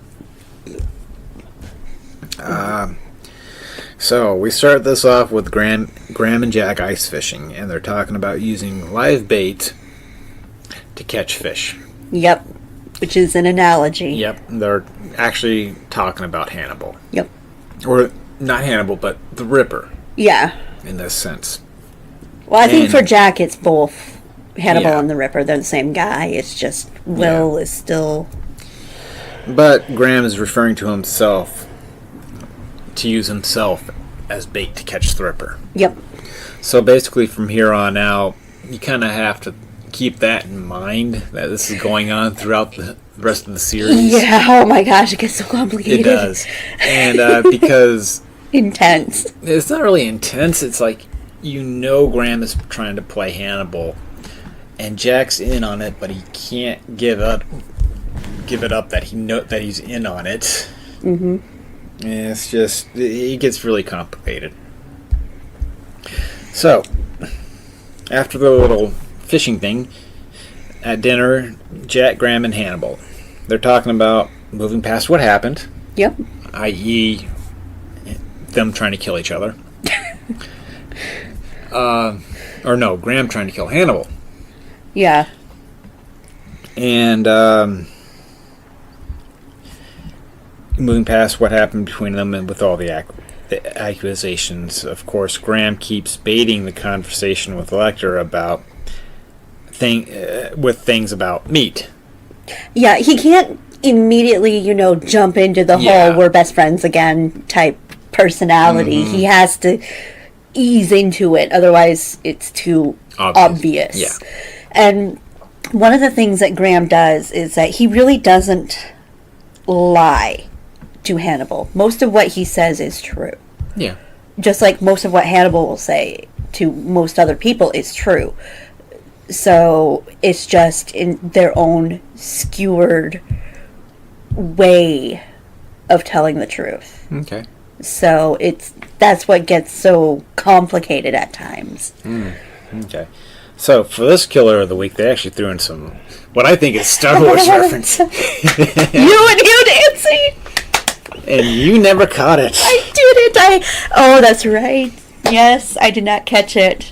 Basically, a body sewn into a horse. And I did not catch the Tauntaun reference. It took you pointing it out to me Yeah. to catch it. Also, the killer of the week, I want to let everybody know as we talk about this episode so that they can think about this, is actually the guy who does the voice for Disney's Mickey Mouse right now. Awesome. So a social worker is Mickey Mouse. okay. Oh boy! Yeah.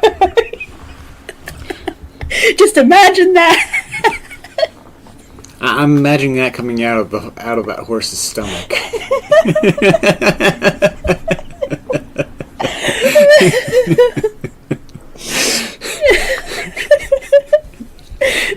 Why are you laughing? It's so wrong. Because Will Graham tries to shoot Mickey Mouse. The voice. I know, but still. Okay. But during the investigation of the body and the horse, Hannibal wants Graham in on the case. Yeah. Whether to get him back in the saddle or just to be close to him. There was no Horseback in pun. the saddle. There was no pun involved in that. Shut up. And now you're getting the giggles. I know. I can't help it. Okay. So, Hannibal and Bloom are still going at it. In other words, they're still having sex. Yeah.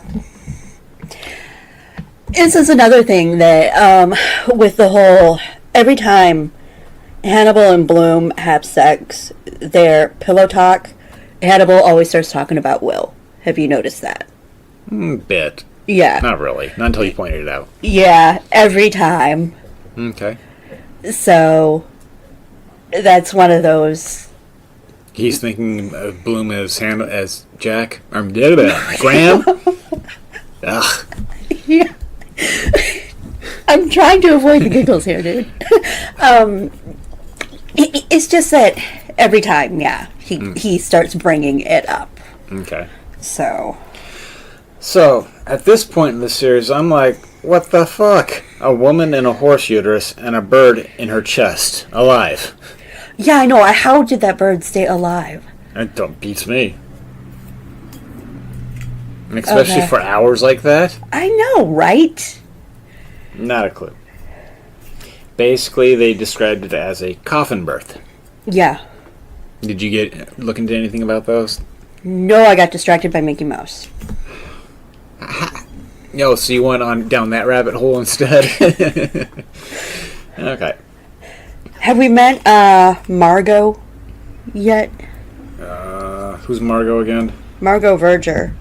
I don't know. I didn't write down anything about her until she started until the last couple episodes. Got it. Well, I did because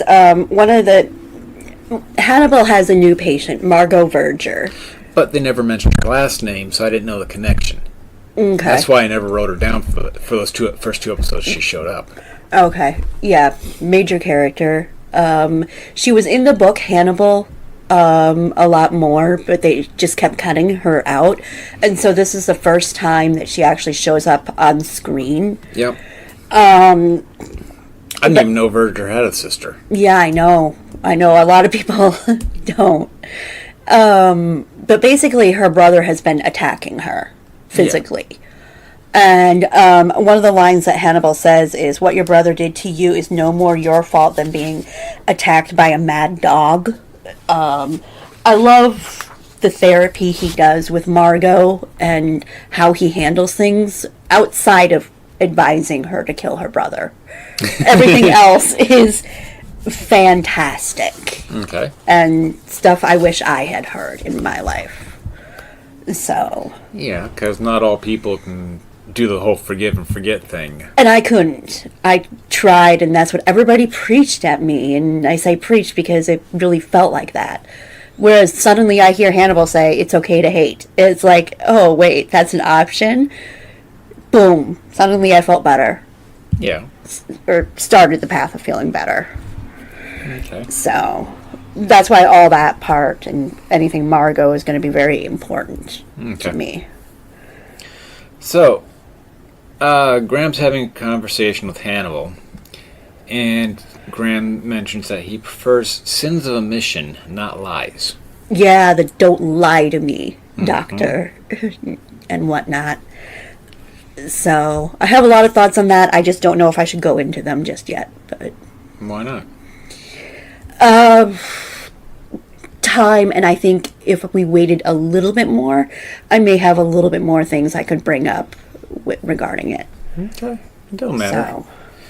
So, well, one of the elements that I love about these two relationship dynamic, yeah. Sorry. No, you're fine. Relationship works too. Is it's a power play. Who's the dom? Yeah, basically. And that's one of the things that I find so interesting. And right when Will did the whole "don't lie to me," the way he did that, it was like a complete switch around of it. And so watching that has always been fascinating, especially the way he said that. And it was like an immediate turnaround about who is dominant and who's submissive. Yeah. So I found that very interesting, and watching that whole bit play out for the rest of this season is very interesting for me. Okay. Not to lie to him. Okay. They talk about his fantasies about killing Hannibal with his hands. He tells Lecter that he doesn't want to kill him anymore now that Graham finds Lecter interesting. Yes, and he does. Like I said, those aren't lies that he is saying. Yeah. So. Well, you could be interesting as in the whole he's a killer and I'm interested in catching you. Yeah. What's up? Oh, nothing. Just heard something weird. It's fine. So, but yeah, he finds him interesting. Yeah, I mean the whole Graham is able to be himself around Hannibal, Okay. If he wants to talk about how he is thinking about killing, he doesn't have to, like with Jack or Alana, just keep his mouth shut. He can say, hey, guess what? Yeah. So after that, we come to a dumping ground. Yeah. Yeah. Kill of the week. They find all the bodies. Blah blah blah. Mm-hmm. But yeah, and toward the end of this episode, Hannibal's talking to Graham about how he can nurture Graham. And Oh, are we already at the end of the episode? I didn't write much for these episodes because Okay. it's more of Well, first thing we have one of the greatest lines ever. What? Peter is your social worker in that horse. Ugh. This is one of my favorite episodes. Come on. You can't just skip over all this. Well, I did. Because Yeah. it was just the kill of the week stuff. Yes, but we have Hannibal petting a lamb. Okay. He's petting a lamb. And then a guy crawls out of a horse still alive. Yeah. And Hannibal actually emotes. He has an actual, like, look of shock on his face. Like, he didn't kill him? Yeah. And then, of course, Graham comes in and is trying to shoot him. Yeah. And again, Hannibal ends up stopping him. Because it's not time yet for Graham to shoot him. It's not to his design. But Graham actually did pull that trigger to kill Mickey Mouse. No, the killer. The killer. It was Mickey Mouse. No, he's not.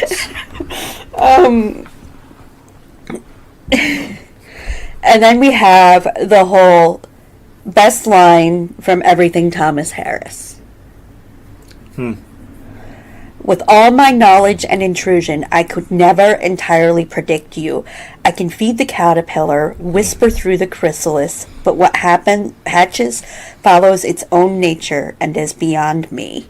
Yeah, that's basically what I was about to talk about until you interrupted me about the horse. That was an awesome scene. I could watch that scene over and over again. Yeah, because I wrote down Hannibal's talking to Graham about how he can nurture Graham, but Hannibal has no control about how Graham's nature will end up being. And that comes from the book Hannibal, actually.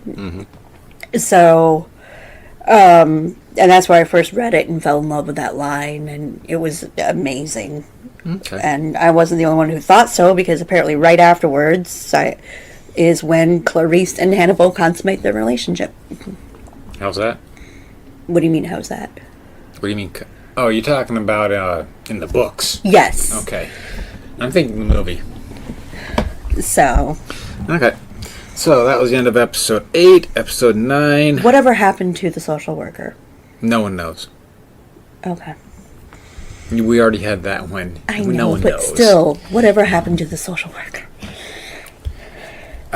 So, episode 9? Well, sure. What? But, okay. No, what's up? That was another major,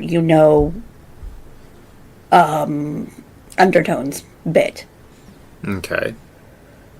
right there. That line from the book, and then them staring at each other, and then episode ends. Okay. That So, what's the undertone? You gotta explain that. The line from the book right before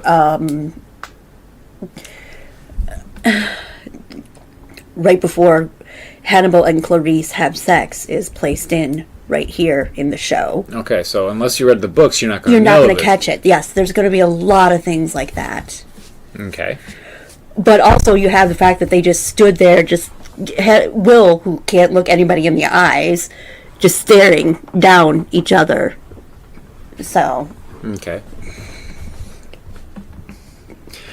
So episode 9.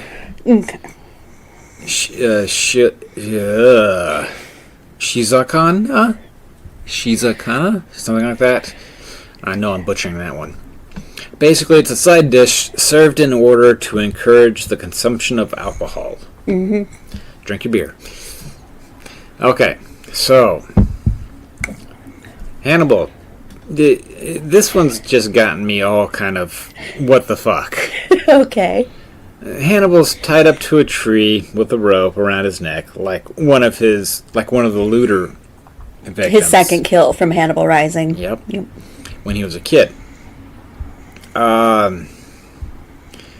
It's like this is Hannibal starts talking to Graham about love and beloved. Yeah, this is the exact line, and I'm going to quote it from the script here because there's a bit that was cut out. But it got released basically the day after this episode aired, so most people know about it. No, I know. I said most people. Yeah, I don't read scripts. Yeah, I know. But it was all over the, stories, recaps, Nerdist sites, stuff like that. Okay, no one can be fully aware... What? A typo... Well, just read the right thing. No one could be fully aware of another human being unless we love them. By that love, we see potential in our beloved. Through that love, we allow our beloved to see their potential. Expressing that love, our beloved's potential comes true. I love you, Will. They cut off that last bit? Yeah. But it was originally in the script, and they did release it the day after the episode aired. So. Okay. But this all ends up Graham ends up killing Hannibal there with the horse and the rope and everything. The Raven Stag. It wasn't. Yeah, Raven Stag, whatever. And this ends up all being a dream, but at the same point I'm going, how the hell does Graham know about this kill? How Hannibal killed that looter. But the thing is, we don't know anything about Hannibal's background right now. Which obviously, this Hannibal has not lived through World War II. He is way too young for that. So is the other one. No. Hannibal's how old in this series? He's supposed to be about 55, I think. 55. Yes. And this is back in the 80s or in modern time? Modern time. So okay. this would have been about 2014. Okay. Whatever. Still. I know they're probably just doing an homage to... It is an homage. To Hannibal Rising. It's Will's dream, and it's an homage. But still, it had me going, what the hell is going on here? How did Graham find out about this? Okay.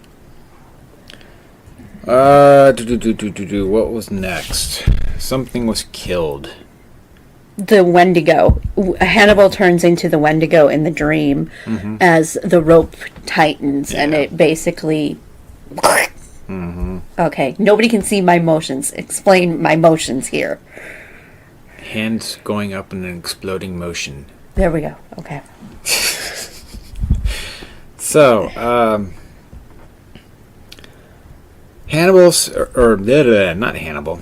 Yeah, no, it is Hannibal's office with Graham. They're talking about the kill.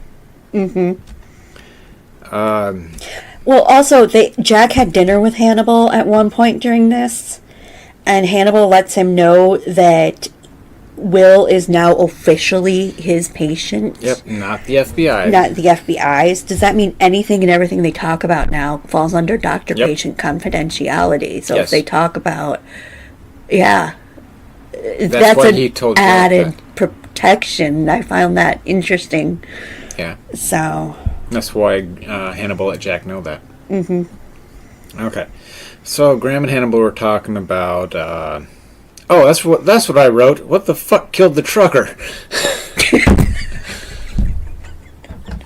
I'm thinking, like, now they're bringing in supernatural kills? What the hell? Yeah.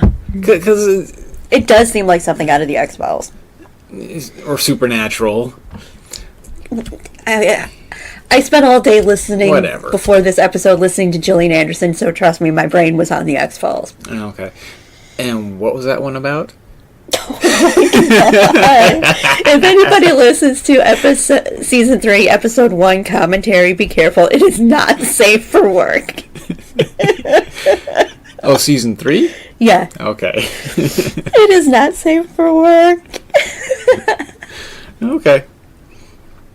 But I'm going, it's like, and a person can't make a semi-trailer truck and move like that when they jump up onto the roof of it. Okay.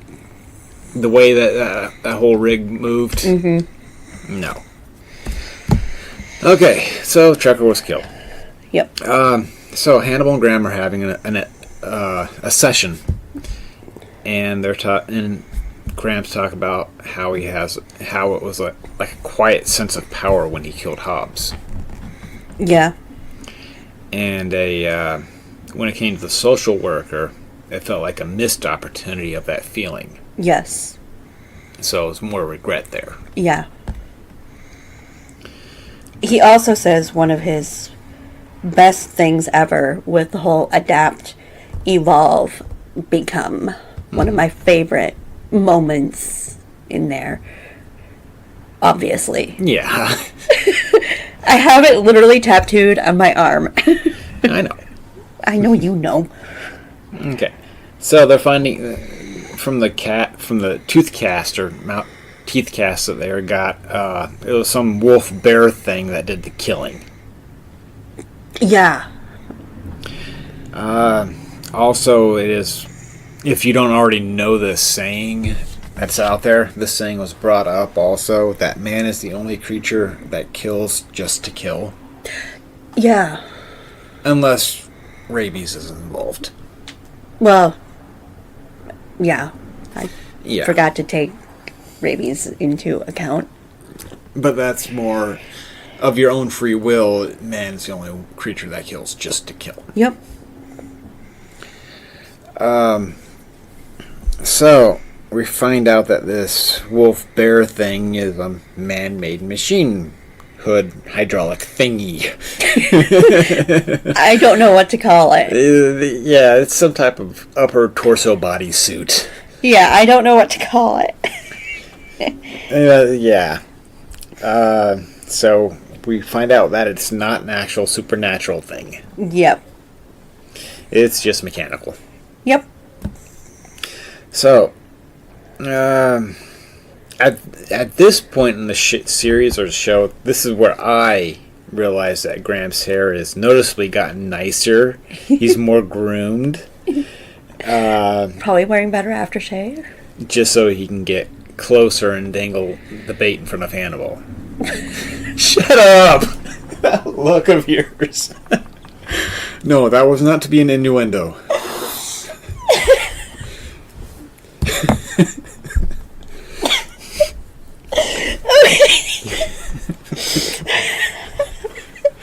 You got it bad tonight, don't you? Anyways, So Hannibal knows this bear man person. Randall. Yeah. Randall's his name. has Will analyzed the crime scene thing yet? I don't know. Okay. Like I said, this is more his conversation with When Will analyzes it, he actually watches it. He kind of does it differently. He watches it from afar, but he tells the Raven Stag to basically go kill. because he thinks it's an animal. Yeah. And then the Raven Stag kills them, and afterwards we see Will kind of coming up, part with antlers coming out and covered in blood and everything. And so and that's one of the things I noticed kind of is last season we kind of had a theme of naked bodies going on. This season seems to be a blood spatter theme. I haven't noticed. Yeah. Yeah. Okay. So Hannibal basically, after he coached the bear Randall into telling the FBI what they want to hear.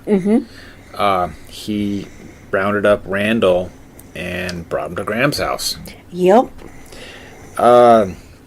So at this point, I'm thinking, is this a gift to Graham? So he can feel that quiet sense of power again when or if Graham kills him? Yep. So Buster. the dog gets out. Buster. Buster, yes. At this point, I think the dog's dead. But he ends up, Graham chases him, and the dog's just wounded. Dog is fine. Yep. So, left at a pretty intense scene, kind of a cliffhanger scene, with Graham in the house turning off the lights and the bear man bursting in through the side window. Yep. And then it cuts out, and then we're at Hannibal's place. Yep. And Will has the body laid out on Hannibal's table. And basically says, let's call it even Steven between each other. Yep. I sent someone to kill you, you sent someone to kill me. Yep. And in the script, they had Will attach a note to the body of Randall saying "Return to sender," but they cut that out annoyingly. Okay, so end of episode 9. Now we're going to 10. Naka Choco. Basically, it's another palate cleanser. It may be a light acidic soup, or a miso-based soup, or a seasonal dessert such as fruit, confection, cake, or ice cream. Okay. Okay.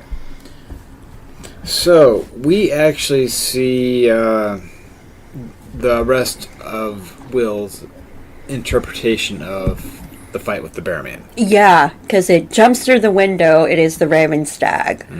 And then it turns into the Wendigo Imagining first. Yeah. And then into Hannibal himself. And Will is just Yeah. on top of him, just beating the hell out of him. So, Okay. Yep. So, now after that,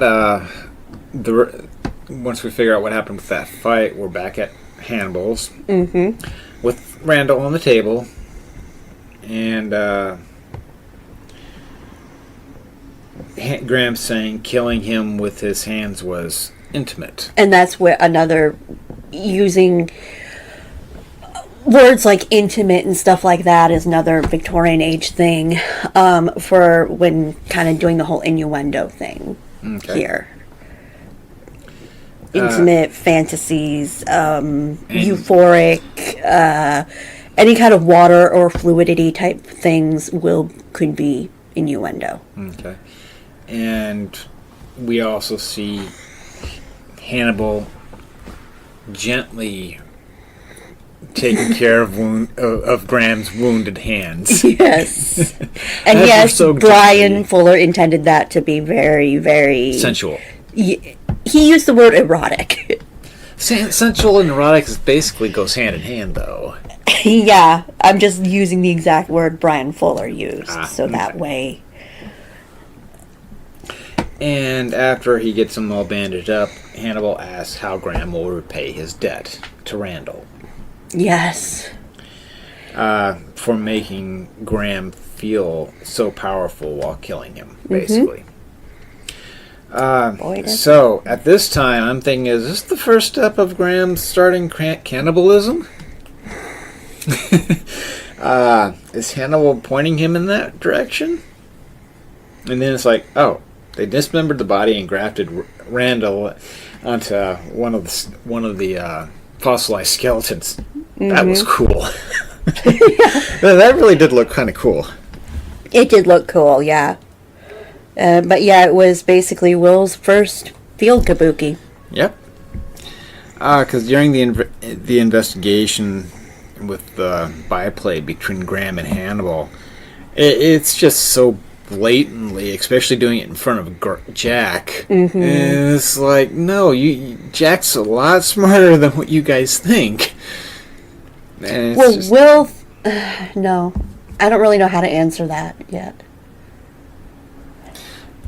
And it's just their byplay is just so blatant. I loved that when he did his analysis of the crime scene. Which, Yeah, he talks to Randall. Yeah, he talks to Randall, but the whole, this is my design.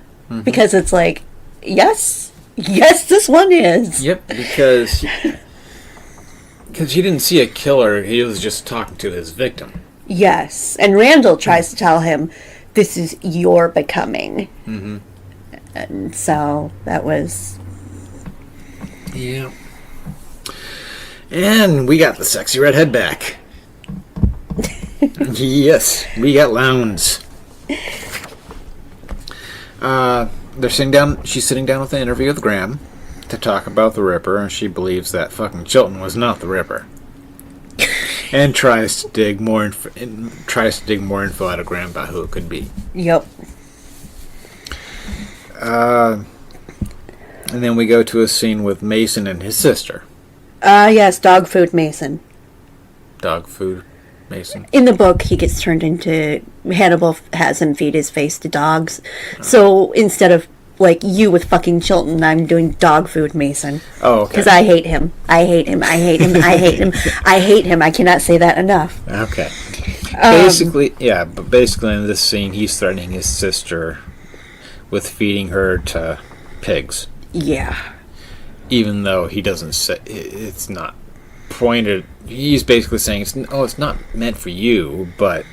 The dress on the I know her meat doll suit, her perfume, the female screams. Yes. Basically, it's don't fuck with me, or I'm gonna feed you to the pigs.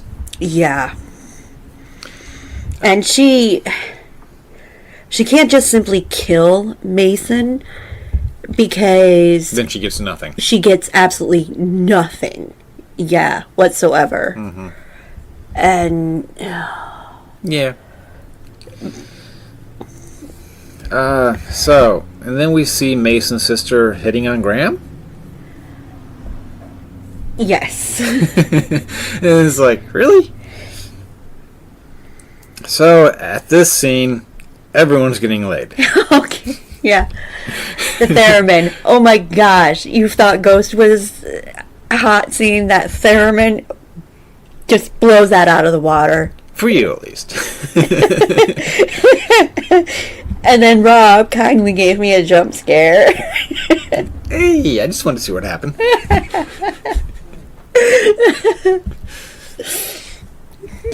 Yeah, I guess when Hannibal was putting his hand around Bloom's neck, I laid my hand on Anne's throat, and she just jumps up squawking. I'm watching the serial killer put his hand around a lady's throat. All of a sudden, I feel a hand around mine, and it was like, ah! I just wanted to see what happened. Well, you found out. Oh, this scene is packed full of stuff, though. Yeah, I just saw everybody getting laid. Bloom and Hannibal, Margot and Graham. Yeah, but the thing is that at the beginning of it, Bloom and Hannibal, dang it, Alana and Hannibal are talking about how long they went in friendship without ever, touching or anything like that. But they're talking about that, but at the same point, the camera is actually on Margot and Will. Okay. And so there's a lot of just kind of stuff there. And then you have Will basically having sex with Bloom. The camera moves to him having sex with Bloom, and then it moves to him having Alana. Sorry. And then it moves to him having sex with Alana in Hannibal's bedroom, and then it moves to a threesome between the two. Yeah. Or between the three. Yeah. And then the Wendigo gets involved. It's just going for group sex here. With a Wendigo. Yeah. Because you first have the Wendigo, like, by the fireplace, turning and looking, and then you have him having sex with Alana, but then Will turns and looks at the Wendigo, and it's at that point that this is getting very graphic, he has an orgasm. Okay. So, yeah, there's a lot going on in that scene. Okay. And interpret any of that how you will. Okay. So, after that orgy, we have Lowndes, our sexy redheaded reporter, confronting Bloom, saying that basically Bloom's too close to Hannibal to see that Graham is right. Yeah. And then Bloom just rushes off. So, Hannibal goes and meets Mason. Dog food Mason, yeah. And basically gets a pig. Unfortunately, it's not Mason. So they have suckling pig for dinner. In the most awkward dinner that you could possibly ever have if you're not Hannibal. Why is that? I didn't see anything wrong with it. It just felt awkward. Because Bloom brings up Lowndes at dinner. Yes. With Hannibal. Her suspicions about those two killing together. Yeah. With Hannibal and Graham about how she doesn't believe that Graham and Hannibal are who they are and questions their relationship. Exactly. That their relationship knows no boundaries. Yep. And is trying to read the reactions between the two, and those two are sticking together on the whole we know where we are with each other. That's all that matters. Yeah. What's the big grin for? Hannibal's being a bad boyfriend right then. Why? Because he should be defending his official girlfriend. Okay. But he's also trying to defend his patient. He can't talk about doctor-patient stuff. This is where things are just getting confusing. I know. So, we see Hannibal in his kill suit. Yes. I don't know where he was at the time. But I'm assuming he was waiting for Lowndes. Yes, that's her hotel room that she's essentially living out of. Because Will was there earlier to interview her. I just didn't recognize it. I just saw him sitting in a room, and it's like, okay, what are you waiting for? I'm assuming Lowndes. But no, Lowndes is snooping around Graham's place. Yes. And she finds the bear guy's, Randall's, kill suit. Yep. And a jawbone. And a freezer. Yep. With a jawbone. Yep. Of leftover bear man, basically. Yeah. So Graham not looking good. Yeah, I know. Graham walks in on her. Yeah. She's, of course, freaking out. Tries to shoot him a few times. Tries to get away. Mm-hmm. Of course, gets captured. But she's able to get a voicemail off to Jack. Yes. Of her screaming, basically. Yeah. And they're able to ping her phone. Yep, to be where 6 miles of... And they got video footage at the gas station of her. Late. Sorry about that. Late night podcasting. Yeah, I know. So they found videos of her at a gas station 6 miles away from Graham's place. Mm-hmm. Of course, Jack basically says, I haven't seen her. That's what it boiled down to. Maybe someone Jack else, said or not Jack, Graham. Okay. Graham said that he hasn't seen her. Maybe someone else took her. Yeah. I'm wondering, were those two plotting to eventually do something with Lowndes because of this? Hannibal and Will. Was Will in on all this? No, I think this happened just being a bad timing. I think this is just Lowndes showing up and then got to snooping and Graham walked in on her. I don't think that was planned at all. Okay. Because I don't know if this is like a mistake that happened in the show or what. What are you talking about? I'm about to explain. Okay. But, and I can pull it up on here if you need, but, the dinner between Hannibal, Alana, and Will took place at night, and this is the next day that Lowndes gets attacked by Will, quote unquote. And then when they go and get questioned by Jack and whatnot, everyone except Alana is wearing the same outfit they wore the night before. That's why I was like, is Will in on this? Is there something going on with that? I don't know. Okay, because Hannibal wouldn't be caught dead in the same outfit two times in 2 days in a row. So that's just one of those weird costuming things I picked up on, and it was like going, Not a clue. Like I said, Jack questions Graham but doesn't know anything. Mm-hmm. Okay, so Hannibal and Graham cooking. Lomo saltado. They're cooking implied Lowndes meat. Yep. Hannibal seems proud / pleased at Graham's choice of meat. Long peg. We haven't gotten that far yet.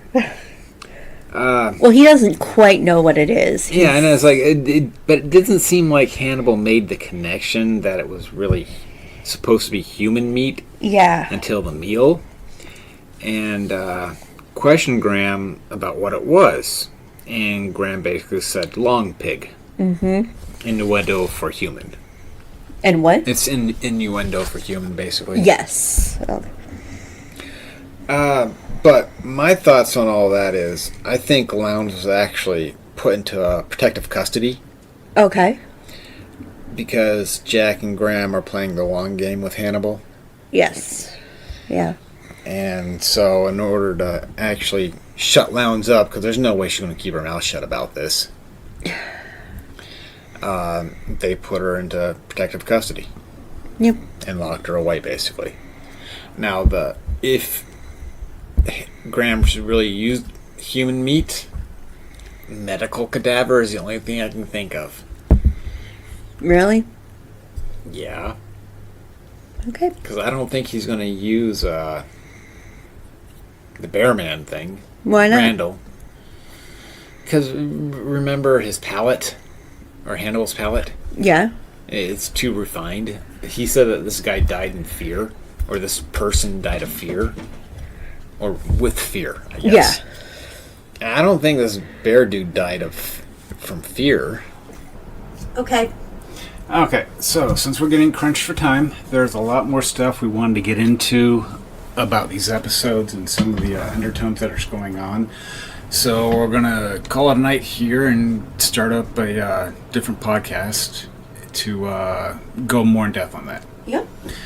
And probably release that one a few days after this one came out. Sounds good. Okay, so have a good night. Bye. Hello, welcome to Just Another Review Cast. I am your host, Anne. And I'm Robert. So, today we're going to be doing part 2, or the continuation of the rest of the last podcasts, for all the stuff that we didn't really delve into too deeply, that Anne really wanted to. Yeah. And we were originally thinking about scrapping that whole last episode and just kind of incorporating all this stuff, but there were some great moments in that last one that I wanted to keep in. Yeah, and it would be just too difficult and too hard to recapture those moments and almost impossible to do. So we just did a continuation. Yep. So this is mostly going to be focused on you, honey. So yeah, I just want to preface this by saying that giving a trigger warning, because I am going to talk a lot about how certain episodes actually affected me personally with this show, and so there may be some mentions of assaults, sexual assaults and such. Mm-hmm. And so I'm going to delve into that right away, so that way hopefully the rest of the episode can be a little bit more relaxed.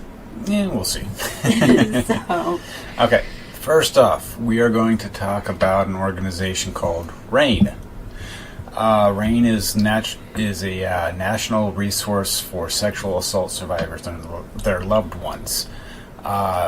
If you need help, you can call them at 1-800-656-HOPE. That's 1-800-656-4673. or you can go online to RAINN, RAINN.org. And you can contact them there too. They also have a live chat option you can click on and go through. Yeah. But just looking at their webpage, they got a lot of different resources you can get into.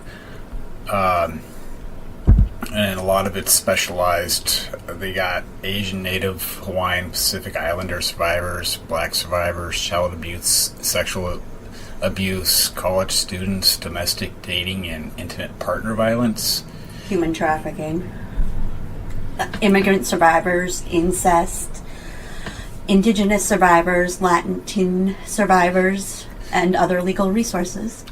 LGBTQ survivors, LGBTQ survivors of color, male survivors, medical, physical health, mental health, military resources. They also talk about stalking, sexual assault prevention, suicide and self-harm stuff, survivors with disabilities. I'm sorry. Tongue got tied there. But they got a lot of different stuff to go through. Yes. And it is one of the better websites I have heard of for this, for help for people who need it. Yep. So, your story. My story. Okay. My story mostly reflects on Margot Verger, actually. Basically, when I was a child, I was assaulted. And in Margot's case, she had, in the TV show, she was physically assaulted. Okay, assaulted how? You. I was raped. Okay. I was raped.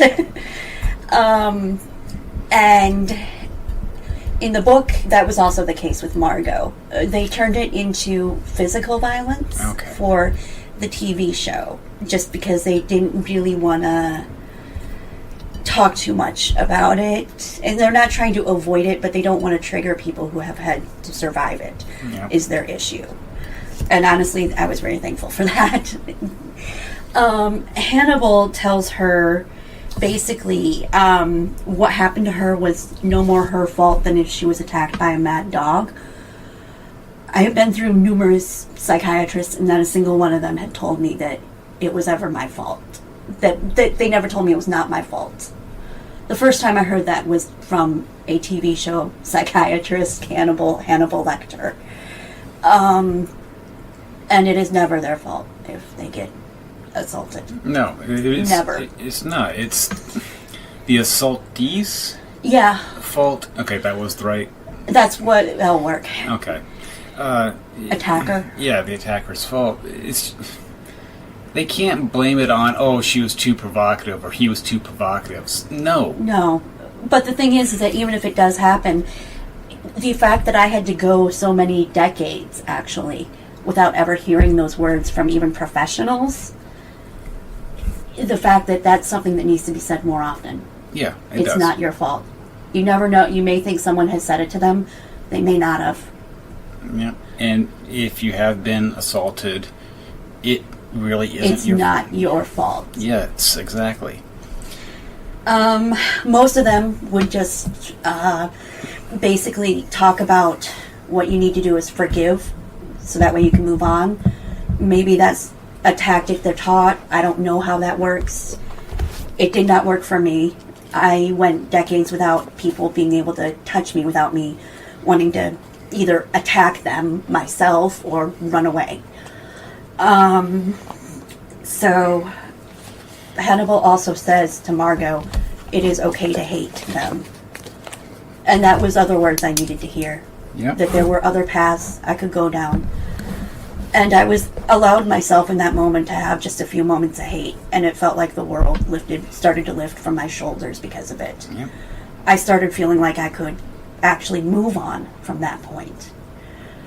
And that was basically the beginning of my being able to move on. I have taken Will's phrase, adapt, evolve, become, to kind of just aid me in continuing to move on from this. Basically adapt to who I need to be and evolve for survival, become the person I need to be.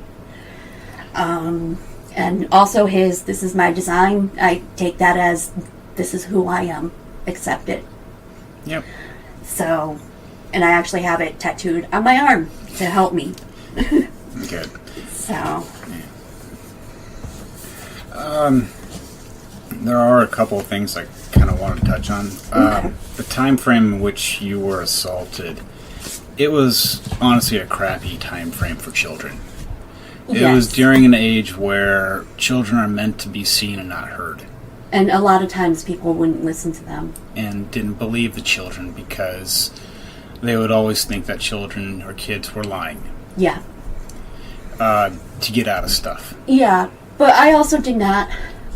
I probably could have said something, and one of my parents, I'm sure, would have believed me. To be honest, just coming from my personal experience, I just didn't say anything. Mostly because I didn't remember it for a long time. I had to go through that therapy, that memory therapy, like Will had to go through to try to get some of those memories back. And I stopped because they recommended I stopped, because my brain wasn't ready to remember all of it. And it still isn't fully yet. Okay. But that's how I knew a lot about some of those therapy techniques that they used for Will. Yeah. So. But a lot of them you couldn't use because of the whole photosensitive yes, thing. but there are other ways they can do it. Yeah. So. Yeah. I really do wish the psychologist would have been able to help you instead of a TV show. Yeah, I wish to. Just for the simple fact of we've been married for almost coming up on 18 years next month. 20? 20 years next month. Apparently too long? Yeah. and because of this assault, it's drastically affected our sexual relationship, honestly. It did, and It's not your fault. I know. Don't say sorry. Okay. And I still stuck with her because I love her. Mm-hmm. But because of this show, I've been able to be better in the marriage, have physical intimacy. It improved it a lot, I think. I'm much happier in multiple ways. Okay. Yep. There is another conversation that Margot has with Hannibal that I want to touch on. Go for it. During one of her first sessions, she actually says her family isn't too happy with her, and there's all of this, Because she's a female? Because she's a female, and she's weird. Lesbian. Yes, that was just an example of coding that the TV show didn't try to use. It's something that you do when you're trying to feel out safety. But that also came out a slap in your face when Graham and her had their sex scene. When Graham said that he doesn't got the right bits for her, basically. The right parts for her proclivities. Yes. Yeah. But back with the conversation with Hannibal, he basically did the whole, it's okay to be weird. I'm much weirder than you are. It's okay to be weird. That helped me a lot, too, because that was one of the things that I had trouble accepting, is being basically pansexual myself, and getting past the assault started letting me accept myself in a lot more ways than just one. Yep. And that phrase has helped me out a lot, too. I actually just today bought a t-shirt with that phrase on it, and the Ravens tag. Oh, that's the shirt you bought. Yes, it is from a LGBTQ site. Okay. So, that has it, actually. Okay. So, but it's also basically Margot trying to, talk, see if it's okay to be openly her around this guy, around this psychiatrist. Mm-hmm. Because if he doesn't pick up on those things, then she's not going to feel okay fully talking to him. And trust me, I unfortunately know that all too well. So. Yeah. This is all you. Okay. You're the one who wanted to delve into a lot of the Okay. stuff that I'm not catching because I'm not very good at catching these undertones like this. Yes. At all. That's why we're talking about them. So I was pausing to see if you had any questions or comments. Nope. Okay. So I guess This is going to be difficult because I'm going to try to just start from the beginning and talk about some of the undertones that have happened from the beginning. Okay. So, basically, some of the backstory.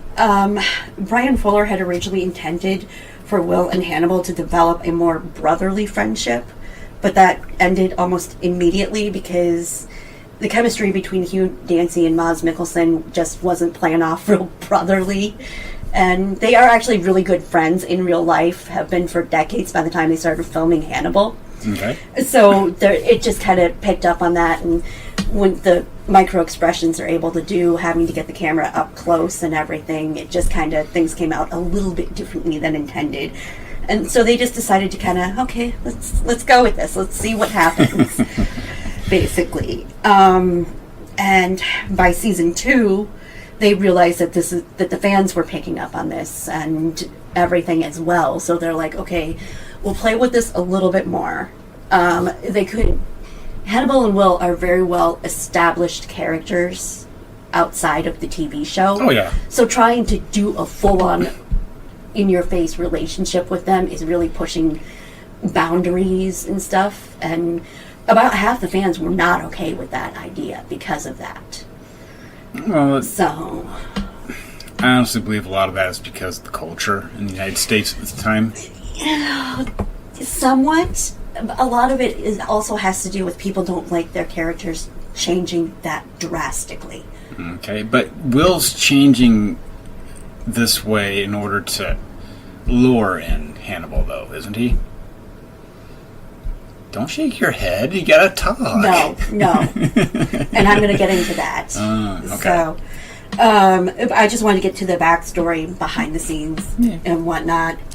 So, by season 3, subtext will become text. So, because we're almost done with season 2 by now, so.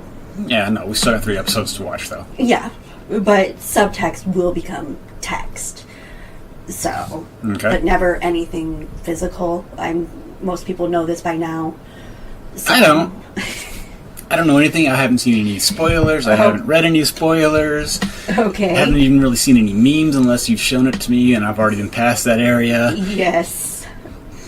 So I'm coming into this as a virgin. To me, I like the changes that they do because that books were not very LGBTQ friendly. They were not very diverse in character, and the show is doing a lot to change that. And considering even in the books, transformation's a major theme, to me, it works for it to have changes like that made because of the time frame. So, I need to refine my spot. And by season 3, like I said, subtext is text because Brian Fuller is finally like, we need to just shit or get off the pot, is the exact quote. So, Brian Fuller himself is actually gay. Okay. So, having the showrunner who is LGBTQ helps with a lot of that kind of stuff. He comes from the culture. He knows what can and cannot be done. He knows the fans well enough to know how far to take things and not really lose anybody. The way he did it was perfect, with keeping it in the subtext, because it allows those that want that story to take in that story, and those that do not want it to be able to enjoy the story without having to completely change their idea of who the characters are from the books. Or people like me who try to look for it but yet don't see it. Yeah.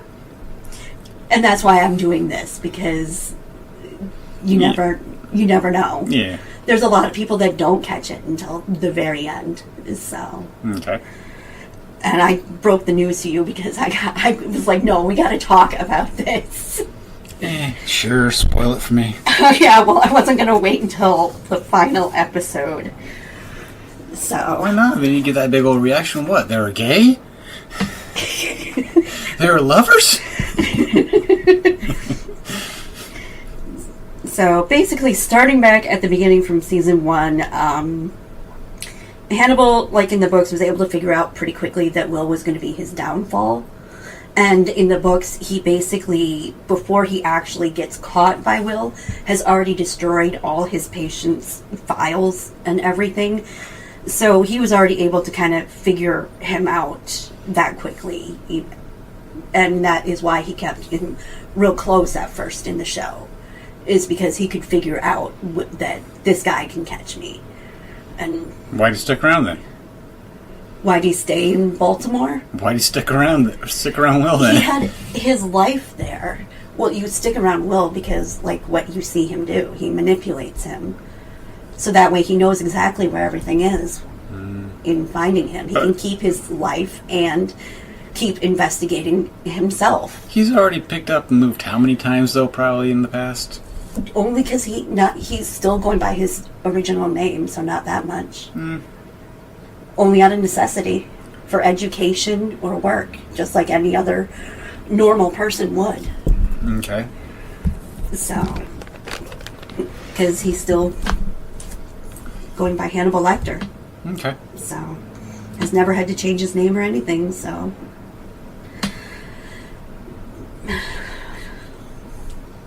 You're about this area.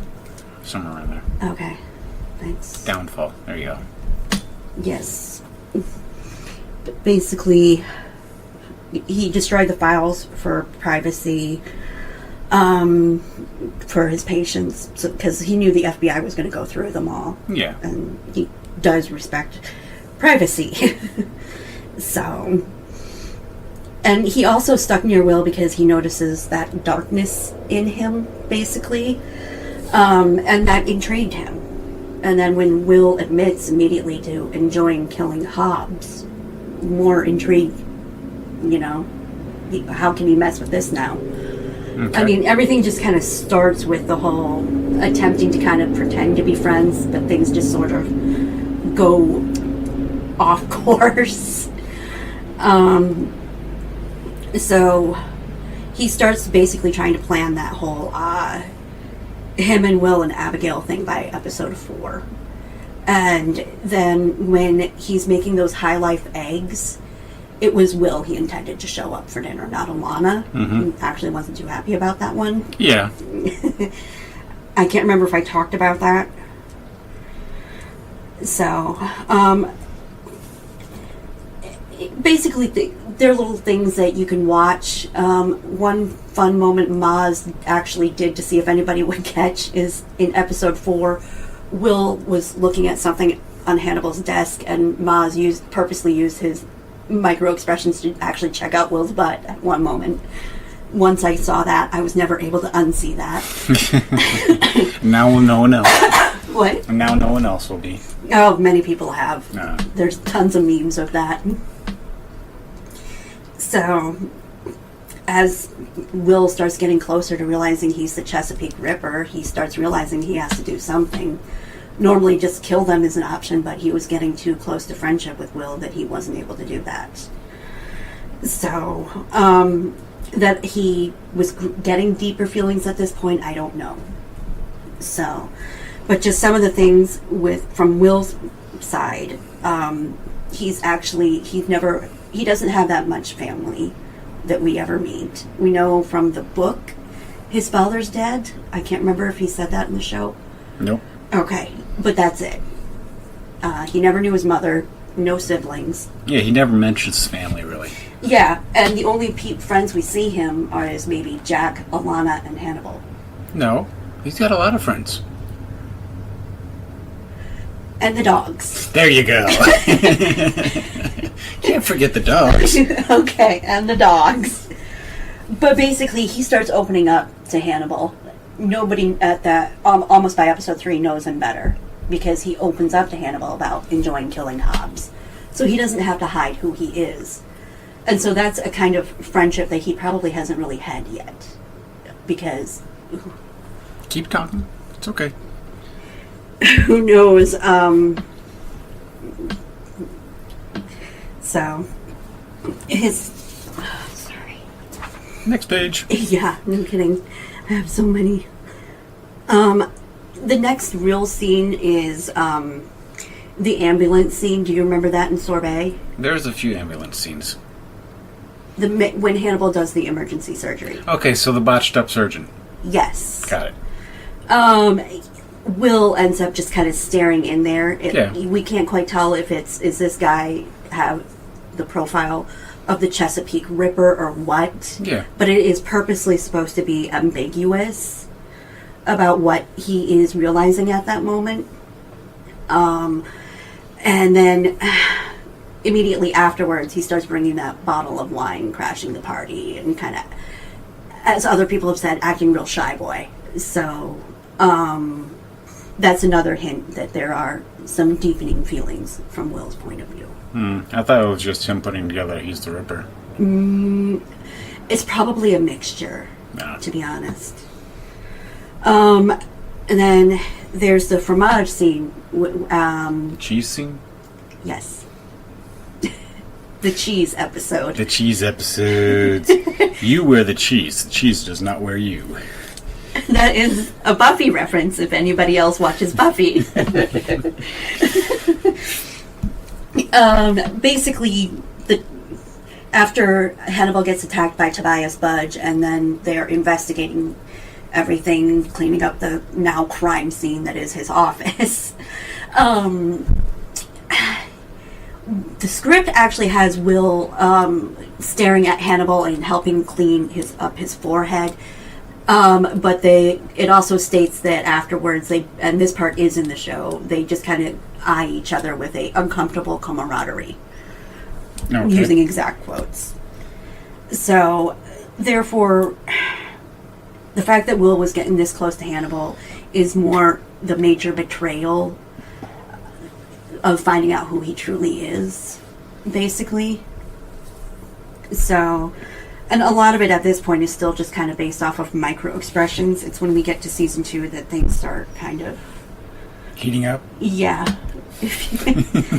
So, we have the obvious Hannibal's missing Will scene. Yeah, when he's in the Mental Institute. Yeah.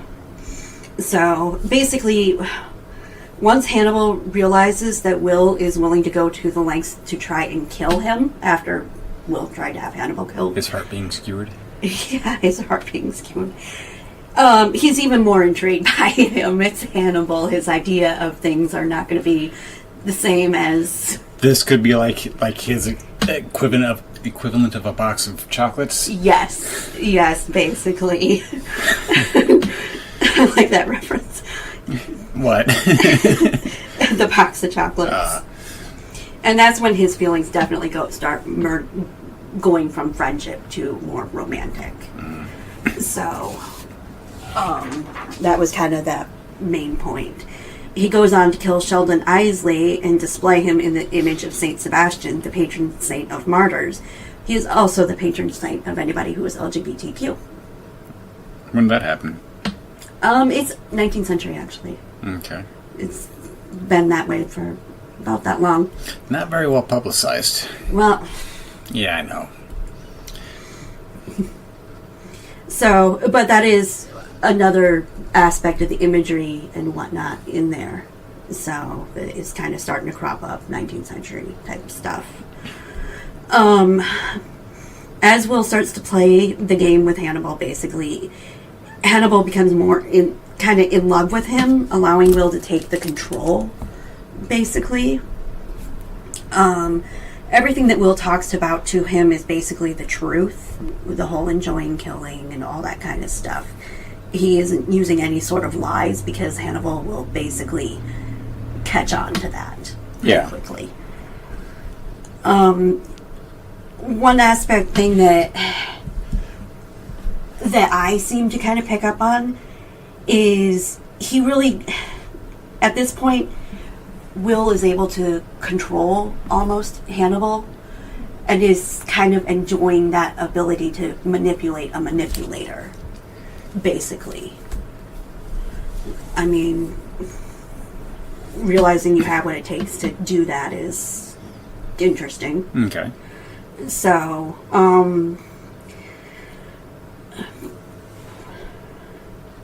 and he wants the Chesapeake Ripper basically caught or killed. But at the same point... he doesn't want to kill Hannibal. Yep. Yeah, basically. and the freedom he has with Hannibal to be able to be himself around him. He doesn't have to hold back like he does with anyone else. True. Why would you want to give that up? To save human life? I know, but... That's the PC thing to say, right? Yeah, right. So, how they speak to each other is another thing. It's almost in that whispered, I call it ASMR way of talking. Mm-hmm. So, and when they do talk, especially when Will talks about wanting to kill Hannibal with his bare hands, Hannibal's all, tell me how you would want to do it. And he explains it in that whispered back and forth way that's... It's almost like a flirtatious... help me out here. Flirtatious what? Discussion. That... Banter? Yeah. Okay. Just a back and forth. Yeah, it's like the discussing of what we want to do with each other before heading off to bed or something. How do I phrase that? Heading off to have sex. Yeah, thank you. To be blunt. To be blunt, okay. So, it really just kind of reminded me heavily of that. Okay. So, Now, there wasn't any really innuendo in that, was there? Or was it all innuendo about them getting together or anything like that? No, it's just that kind of flirtatious talk back and forth, but it could have some undertones of discussing of other things, but not any action taken. You know, I know no action's taken, but I'm saying was there undertones of a relationship going on there other than just Will explaining how he wants to kill Hannibal? That's what I'm asking. It's open to interpretation. Okay, so it isn't one of those definite, it has undertones, it doesn't have undertones? It has undertones, but it's the whole point of undertones is that it's open to interpretation. Okay. So that's why they're there. Otherwise, you could just be blunt and say it. Yeah, that's what I like. I don't get do undertones very well at all. As I've noticed. It's like, no, I can't do them. I don't get them. I can't pick up on them. Yeah. And then, of course, we have the psychological menage a trois scene. I thought it was a foursome. Well, foursome. Or Marco's fivesome. there, and so's the Wendigo. So fivesome. Yeah. It's just an I call orgy. it foursome plus Wendigo. It's just an orgy. But only two people are having sex at the same time. It's just that Yeah, I two know. of those people are imagining the other partner. the other. Yeah. So. Yeah. And it's when Will sees the Wendigo, basically, which is supposed to be the Ripper side of Hannibal. That's when he finally orgasms. So. Okay. You might have to rewatch that scene to catch that bit, but... No, I saw the camera shaking. I just didn't know it represented a orgasm. Yes. Yes. I thought it was just him going his little eye move type thing.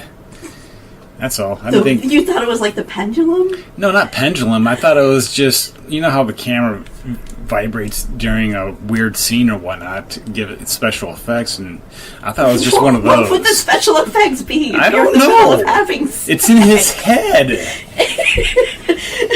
Sour cream everywhere. There you go. Oh my god. Okay. Anyway. And Hannibal always has a habit of bringing up Will in, like, post-coital sex with Alana. Pillow talk. Okay. I guess that's easier to say. And most people recognize it as pillow talk. Okay. It's only those fancy, uptight people that use postcoital. Well, okay, just let me have a sip of my wine. That's crappy wine, though. It is. It really, really is. I'm not going to say what it is, but it is. Why won't you say? Because I don't feel like it. Okay. So... What's next on there?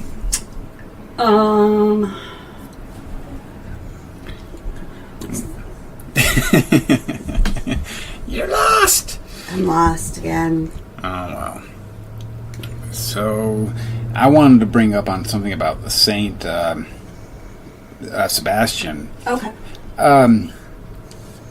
Who actually is authorized to make a saint a patron saint of something?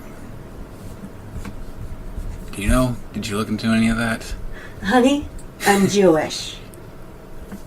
Yes, but still. It's like if the Catholic Church is the one responsible for making a saint a patron saint of a certain group or You've been to the things. Vatican. You should know this more than I. No, I am not religious at all. And you've been to the Vatican. As a tourist, that's it. Just for the historical significance of it. That was it. I got to see the two guys almost touching fingers. Okay, that's actually really cool. I know. Michelangelo? Yeah.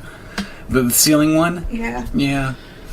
But... Jealous. You owe me Florence for that, by the way. Anyways, but if it's the Catholic Church who's the one responsible for making a saint a patron saint, and their stance when it came to gay people, the current term LGBTQ community back then, their stance was just no. Yeah, but things have honestly, the harshness against it is really way more modern than people think. Actually. But there's always been an anti-gay To a movement. point, but the thing is that we never had terminology for it, and it's really when the terminology came about that certain things started becoming more anti-this or anti-that. Okay. Because it was whatever it was. I understand that, but even in I don't know where, I don't even know if I'm getting this quote right, but a lot of the Catholics and Christians preach that it's wrong for people of the same sex, especially man and man, to lay together. And it's stoning or killing offense back in the Old Testament, I think. And because of that, I don't know why they would if they're the ruling authorities of making a patron saint, why they would allow that. I have no clue. You're asking the wrong person. We have a friend we can call up if we really need to that would know a lot more about this. No, but it's just one of those, it's like, it's just a discussion thing. Yeah. There is no answer that I'm really looking for. It's just one of those to think about, basically. Yeah. I do have a book recommendation for people. Becoming Genre Queerness and Transformation in NBC's Hannibal is a really good one to read if you really want to delve into a lot of this stuff way more in depth than what we can here. It's about a 400-page book, but Screw that. it's... I love reading, don't get me wrong, but I can't read nonfiction. Oh, I love it. It's really good. I highly recommend it. So, fluidity is another aspect that Hannibal specifically kind of uses for things, for not just... Is that why all the water stuff is going on with Will 2, especially during season 1? That, I think, is a little bit more different, was used more for his encephalitis, because sometimes you see water coming at you in odd ways when you have encephalitis. That's a symptom. Okay.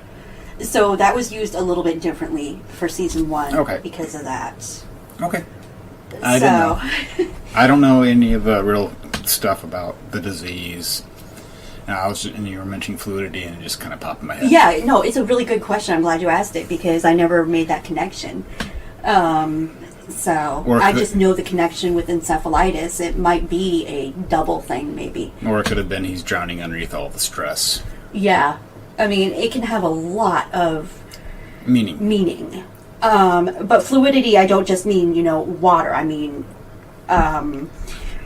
fluidity is another term and whatnot that can be used with whether or not someone... Your sexuality. Your sexuality is another one. Gender fluid, which is what most people in the show are more supposed to be kind of portrayed as. Nobody is 100% anything in this show, and that doesn't just mean sexuality. It also means whether or not they are good versus evil.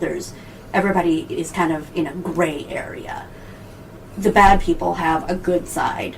The good people have a bad side. Everyone does. It's more human, and that most shows it's like there's evil and then there's good, and they're battling. Yeah, there is a line. Yes, there is no lines in here, and so that's also kind of the theme of fluidity and whatnot.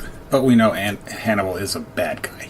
We know he is a bad guy, yes, but he's also a fantastic psychologist. He helped out Margot a lot. But helping people with their mental distress doesn't offset killing and eating people. It really doesn't. He's killing and eating rude. So?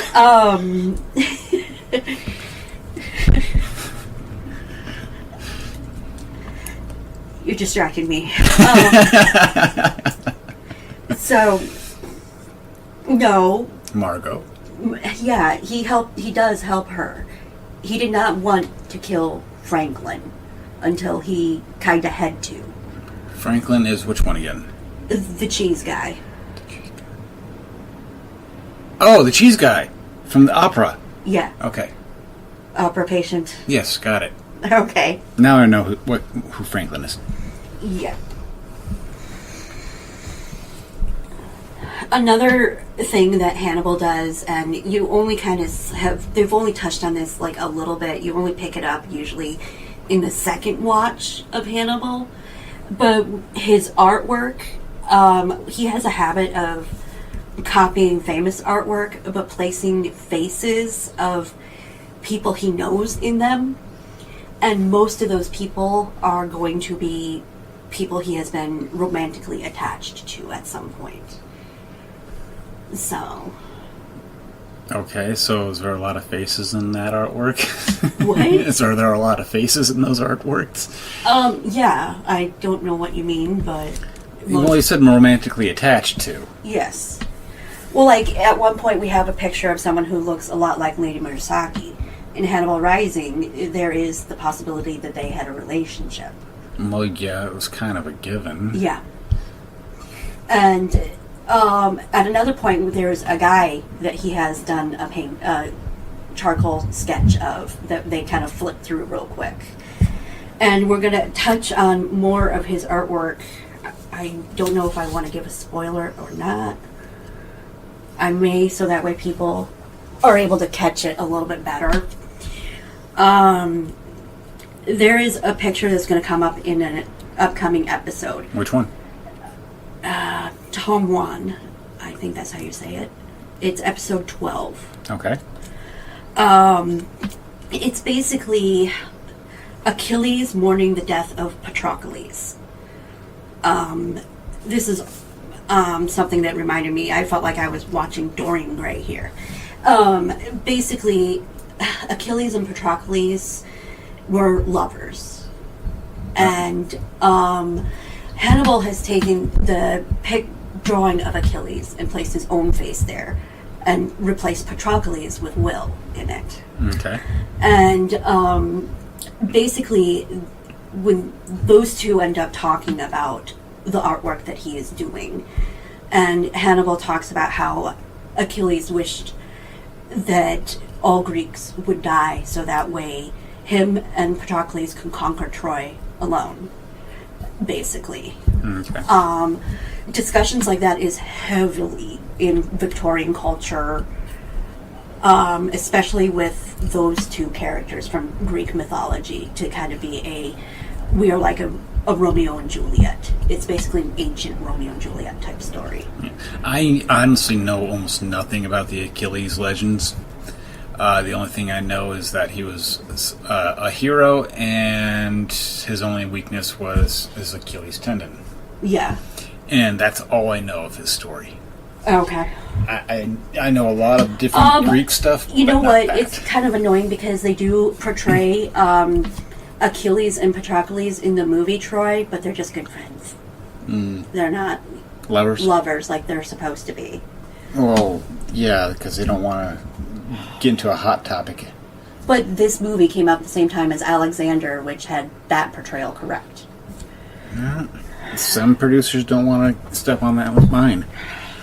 Drives me nuts. I know. So,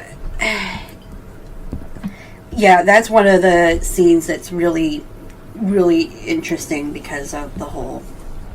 So pay attention to that scene. Yeah. So, I'll delve back into that one when we watch that episode. Gothic literature tends to have...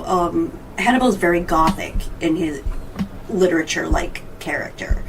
He's a count who has a castle in Lithuania, who basically, in this show, is, and even a little bit in the book, coming in and trying to, find a main character and bring them over to their ways, like Dracula does with Jonathan and Mina. Okay. Hannibal does that both with Clarice in the book or Will in the show. And that theme is very much in keeping with, Victorian Gothic literature type feel. Okay. So, I'm gonna skip over some of this. Let's go. You don't... Okay, that's up to you. You got time. You got plenty of time. Don't worry about skipping. There was one that was, I think, unintended.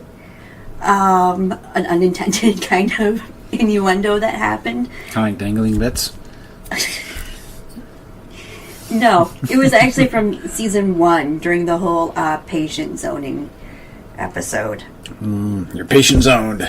Yeah. And when Hannibal's asking Will, it's like, are we friends or are we just having conversation? Or, yeah. Hang on. Sorry.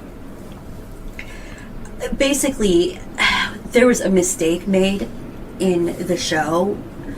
They were supposed to have a different bottle of wine there, and they also changed filming locations. And so the proper props for the scene were not there. And so Hannibal ended up having to use, basically, instead of normal wine, like, say this would be, because everybody can see it. A red wine or something like that it was actually supposed to be. Maz ended up having to quickly do the whole, it's a rosé, because it's what he had in his trailer. It's what they had there because of a filming mistake. Run down to the 7-Eleven real quick and get a bottle. I know, right? Of something. But basically, drinking wine... Will in the show is a whiskey drinker, even though he was a wine drinker in the book. I don't know why they changed that.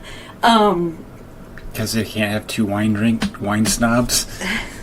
But when, in 19th century, if two men sat down to share a glass of wine instead of a bourbon or a whiskey, especially if one of them is normally a bourbon or whiskey drinker, it is usually a more date-type situation. Okay. So that's one way that they would portray that. In 19th century France, that is specific to, say, rosé wine. So it would make it even stronger, basically. So it was more of a mistake of upcoming stuff to happen. Yeah. And I don't know how many people would pick up on that. I picked up on that only because I had to do 19th century French literature study thing for something, and I came across that, and so when I saw that, it's like, oh, hello, that's interesting. Okay. So, if this was a 19th century book, Will would have to be looking at him, basically doing the whole, are you trying to hit on me? And yes, that is the term they would have used then, because that's where that term comes from. Okay. That's kind of like how the word fuck didn't really come around until after World War II. I have no idea. I've heard so many stories about that one. Oh, that's the story I heard. I heard 16th century. Who knows? For unlawful carnal knowledge. What was it?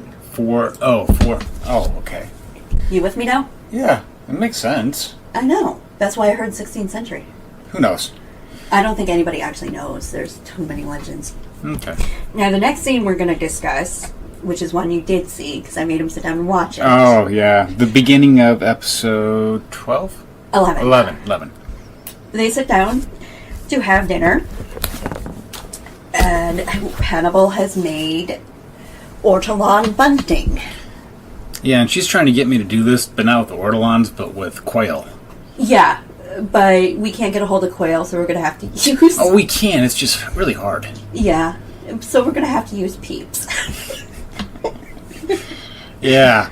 We're going to be doing lomo saltado for Mother's Day and I made him get me some peeps so we can reenact the ortolan scene. If I can find aji sauce. Yeah. Or I can possibly make it. Yeah, I think she gave the recipe in there. We got the Janice Poon book, Feeding Hannibal. So. Yeah, a lot of recipes in there. A lot of spoilers. That's why I haven't really gone through it. Yeah. But the scene is... Hannibal cooking dinner for, Will. It's one of the more obvious... in your face. instances of subtext. Well, yeah. Ortolans are supposed to be eaten with your faces covered. Traditionally, yeah. But Hannibal does not shy away from God.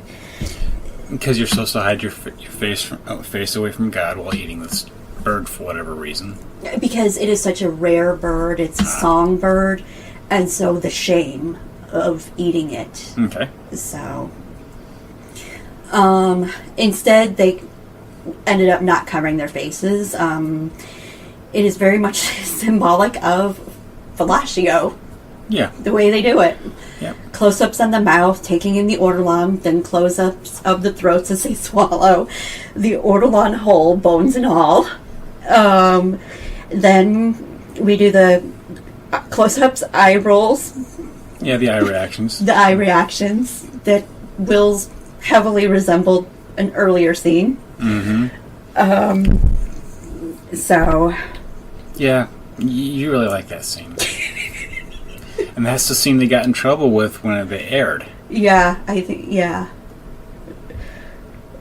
And Brian Fuller apparently also did the editing for that one himself. And they could hear him doing that whole kind of evil laughter from the editing room, and we're like, oh God. What is he doing? So, if this was in a 19th century book, yeah, it'd be pretty obvious. it would be pretty obvious what it is meaning. There were food scenes in Dorian Gray that when the movie came out in 2008, they actually did replace it with sex scenes. It's that obvious. Yeah, because like, screw it. This is like... But it was a Dorian Gray. Obviously, everybody knows Dorian. Yeah. What that book is about. If you've heard Dorian Gray. No. I've only heard of Dorian Gray through League of Extraordinary Gentlemen and his movie. Well, the movie was pretty close. Those are the only two things I've ever known about Dorian Gray. Okay. Well. Yeah. Hedonist, basically. Okay, now, if you ate an ortolan, when eaten an ortolan, the armagnac and the blood from the ortolan basically explodes in your mouth. This is parts that we were not able to see. The larger bones are spit out, while the smaller ones are swallowed. Usually, they will poke the inside of your mouth, so your blood and the blood in the armagnac from the ortolan are basically mixed together in a multitude of flavor. Mm-hmm. Yeah, and you wanted me to eat this stuff? No, I don't want to tear up my mouth just for a bit of poultry. I've seen people do that for Cheetos. Yeah. So, yeah, and using food and whatnot as a replacement for sex scenes, again, very 19th century, as I mentioned with the whole Dorian Gray. Okay. So,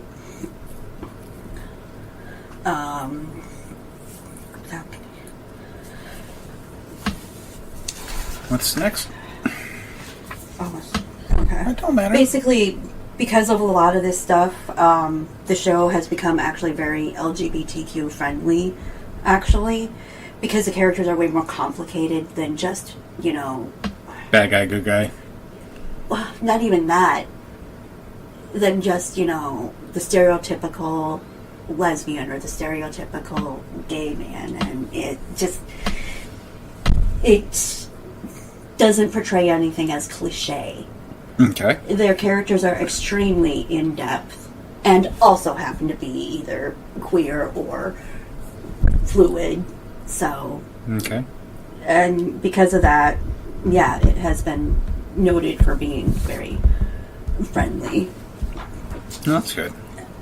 So, and Will and Hannibal, not to give another spoiler, are not the only ones you want to look out for this.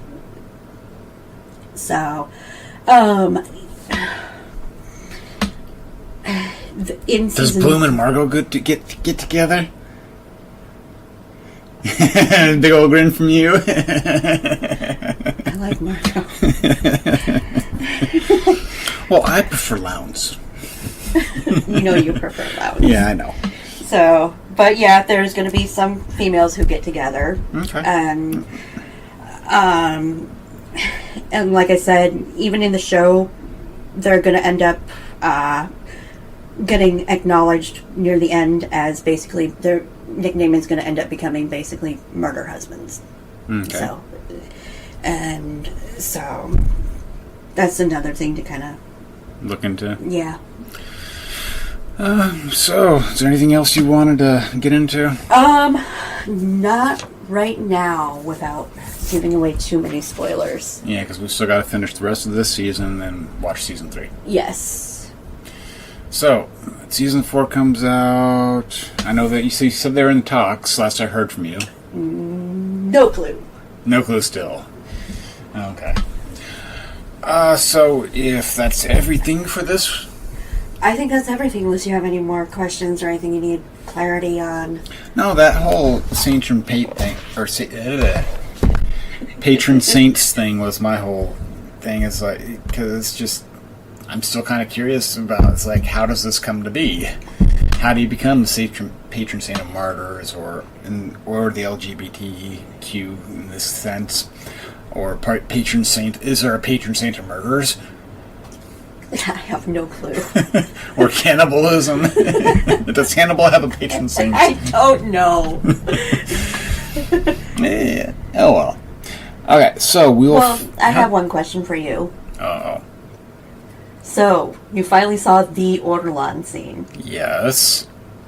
You want to see? Oh, you want my notes? Yeah. Oh, well, what I wrote down in my note for that one little what 5 minutes of show watching that we did. Yeah. Let's see now. I had Graham's birth as a Wendigo, Oh, yeah, the Wildigo. as she calls it, or they call it. They called it that in the script. That is not me. Yeah, this is basically as Anne's Ravenstag, she likes to call it, dies. Graham's birth from that as a Wendigo. Mm-hmm. So to me, that's just him finally crossing the line to going to full kind of murder mode. Yeah. And then they have the Orlan scene. I wrote down sucking cock, meaning behind the bird scene. Yup. So you finally caught their innuendo, though. Well, it was so in your face, blatant, and you had that big cheesy grin on your face.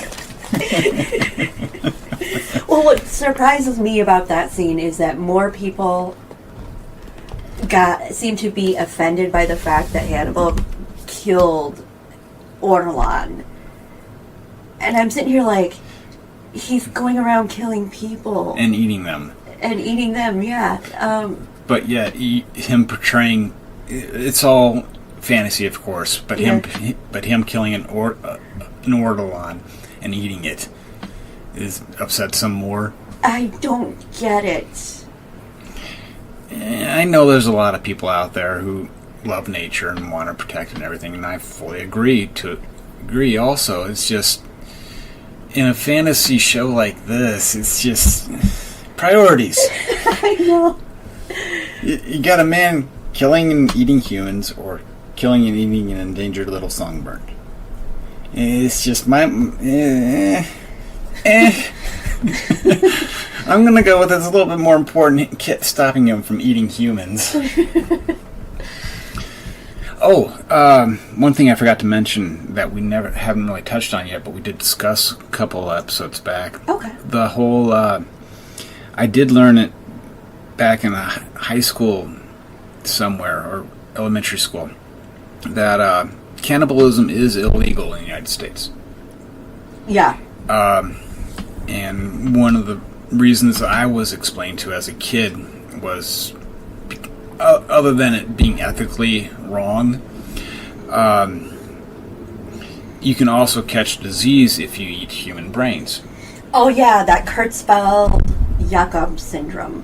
I don't know what it is called. I just know that it said that you can catch a disease if you eat a human brain. Yep. But even in an emergency situation of survival, here in the United States, like if you're stranded somewhere and Donner Party. Yeah, whatever is U.S.'s best example of it. It's illegal to eat the dead. Yeah. You'll still get charged with cannibalism. Yep. So, if you ever find yourself stranded and your hiking buddy dies, don't eat him. You'll get sent to jail for that. But how do you argue against that? The right to cannibalism for survival. I don't know. I don't know. I mean, it's the U.S. justice system. We got some pretty screwy ones out there. Yeah. Because most of the stories I hear about cannibalism are like that plane crash in the Andes, where everybody was already dead. And the few survivors. And the few survivors were starving. And so they turned to cannibalism for survival. And they would not have survived if they didn't do that. Yeah. I also know that there's other places where if someone dies of natural causes, you cannibalize them. And that's more or less the tribes in South America. Yeah. And that's just part of their culture. Yep. And didn't you mention that some of those tribes have a natural immunity to Creutzfeldt-Jakob syndrome, yeah. Because they've done it for so many generations. Yep. Hundreds of thousands of years. Yeah, and there are some tribes who have only recently given up cannibalism. Yep. From basically... Western interference. Yeah, basically. But they would cannibalize people they have killed in battle to take on their courage and strength. Yep. So... Okay, now that gory stuff's done, we're going to call it a night. Okay. Yeah. Okay. So, we'll get the last 3 episodes out, or we'll get them watched this week and get another one out. Yep. And always remember, it's okay to be weird. Yes, it is. And have a good one. Hello, and welcome to It's Just Another Podcast. Review cast. Oh, review cast. I'm sorry. Great I'm starter. Man. Yay! Before we start, let's talk about what we had for dinner tonight. Well, she made me make her something. Yeah, lomo saltado and carrot slaw. Yeah. So, and what episode was that from? Oh, that was from... I think episode 10 is when... Yeah, episode 10 at the very end. Is when he's quote-unquote cooking up a ginger? Yes. Okay. Yes. Yep, she made me make that tonight. Yes. No humans were consumed in the making of this meal. Yeah. Okay. And we had Montrachet wine, actually, with it. Yeah. So. It's not the most expensive wine out there, but for us, it's expensive. Yeah. It's like $80 a bottle. And we also are going to be having a dessert. We bought Peeps. We could not get ortolan is illegal, and we could not get a hold of quail, so we were going to have some Peeps for dessert later. Okay. I did, on a separate note, going back to that last podcast we did, I did look a little bit into the whole patron saint question I had. Okay. It's actually up to the individual, group, or organization that chooses a patron saint. Okay. They're not actually bestowed upon a person by the church. Okay. So I didn't do very much digging into it at all, but just a quick glance, and that's what I got from it. Okay, that's kind of what was decided. I called a Catholic friend of mine and talked to her about it a little bit, kind of doing the whole, hey, how does this work? Yeah. And Yeah, so... it originally started off in Roma. Roma? Rome. Italy. I know, Yeah. you're using the Italian term. That's Yeah. cool. Okay, awesome, cool. So, Okay, but it started off in Roma during when the church was first established. And the church and the individual churches would build their churches over the grave sites of these martyrs and saints, and they would name them after those people. okay. And that's how patron saints started becoming. And a patron saint is the best way I can describe it is he's a buddy that you can go to ask to pray to God for you instead of you going directly to God. Oh, so kind of like, not to go like way off here, but Aloha. I don't know what that is. Aloha is someone you would pray to in voodoo, actually, and they would take your wishes and prayers and whatnot up to God, essentially. Okay. That's the modern kind of Christianized term for it. So Yeah, it's the same concept. It doesn't stop you from going to God directly with your prayers. Yeah. A patron saint's just kind of a helper, almost kind of like to help you with your prayers to go before God. yeah, because like if in voodoo, if you want to talk to Bon Dieu, the great god, you could like kind of go to Papa Legba first, and someone else gets really in depth. We're gonna go way off topic. Yes, we are. So let's get back on the topic. Okay. Okay. So, season 2, episode 11, Konomono is the episode name. It basically translates into seasonal pickled veggies. Okay. Or vegetables. Okay. So, we start off this one with Graham's birth as a Wendigo now. A Wildigo, as the script says. Yes. Whatever, I don't read the script. It's a Wendigo. It's a Wildigo. Okay.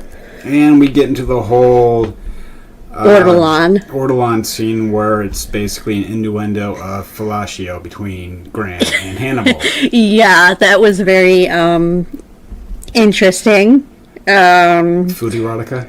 Yeah, food erotica. Brian Fuller actually edited that scene himself, and basically everybody could hear him just doing an evil laughter from the room.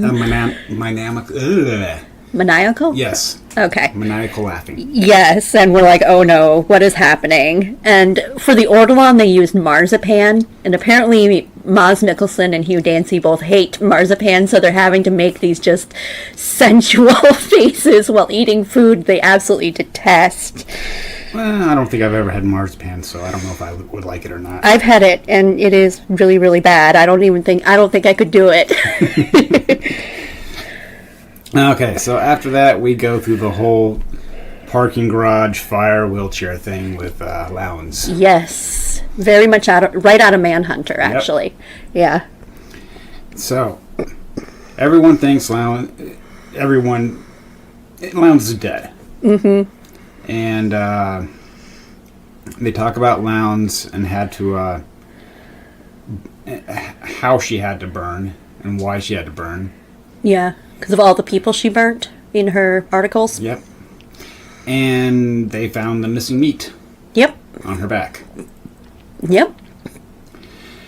Okay, so Graham also talks about how fire destroys and creates. Yeah. And she won't rise from the ashes, but her killer will. Yeah. Her killer being basically Graham. Graham, yeah. And if you watch Jack during that scene, he's just eyeing both Graham and Hannibal, just kind of, what is going on? Mm-hmm. Okay, so in another scene, we come to find out that Graham got Margot pregnant. Does Graham not know what a condom is? Well, I mean, I know there's that bit of, but you said, and then she interrupts with, I lied. But Yeah, still, still. Oh, and in that sense, it's, I promise I'll pull out. I know, it's like, condoms. Sorry, that just, you're supposed to be smart. Well, he's getting some. After how long? I don't know, this is the first time I think we've seen him get laid. We also come to find out after that, Mason is not good with kids. At all. Yeah, I think. The next, when Margot mentioned that, the next scene really puts that into perspective. Yeah. That scene with the Franklin. Boy. Yeah, in the stable. Yeah. Yeah. And him basically making fun of the orphan child. Yeah, in the books it is so much worse because he tells that orphan child, Franklin, and it's Franklin in the book too, book Hannibal, that when this happens, Kitty Cat will be put down. And if you don't want Kitty Cat to die this horrible death, you need to do it yourself. Yeah, this is how horrible this dude is. That's crappy. Why do you think I hate Mason so much? Yeah, I know. But on the bright side, at the end of everything, Margot, after Mason is dead, brings Franklin and his family to live with her in the big mansion, so that way they can all stay together. Okay. So That's good. yeah. Okay. So after that was put into perspective, Bloom's basically confronting Graham if he killed Freddy. Yeah. That was a conversation. Sorry. It does. And she basically doesn't want Graham and Hannibal hanging out together because they're destructive. Yeah, he's not good for you, she says. But he's good enough for her. Will snaps back. Yep. Snarky Will. I know. And he gives her a gun. Yeah.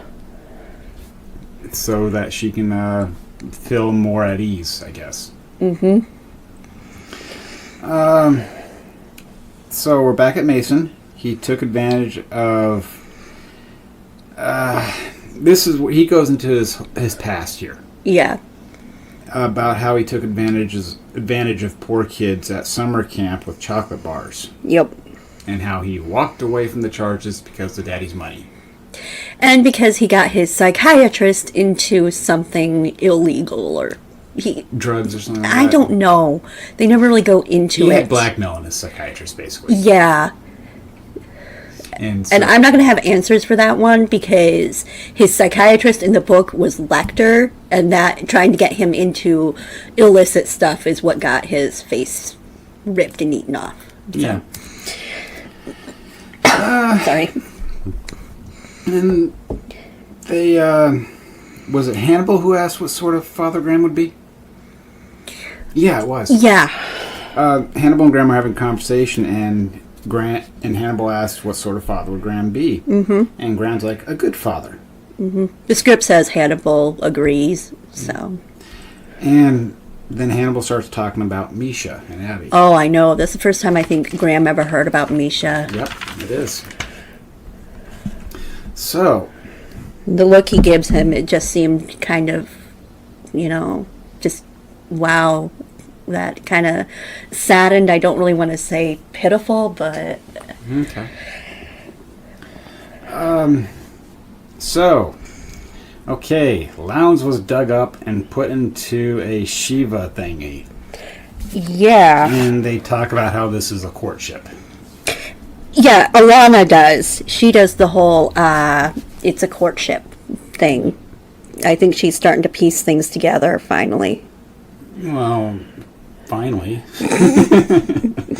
I think she's the only one that's been kind of left out of the loop of the main characters, though. A little bit, yeah. Okay. Anything else you want to add in there? Basically, Shiva is both benefactor and destroyer. They mentioned that in the show. Yep. So I'll probably, after the episode discussion, I'll talk a little bit about that, and then and whatnot. Okay. So, and then Mason confronts Margot about her plans to have a child, basically. Yeah. It's all innuendo, but yeah. Yeah, it's pretty obvious. Mm-hmm.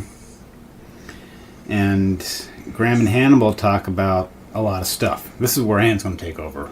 Okay, I'm trying to find... I think my stuff got out of order.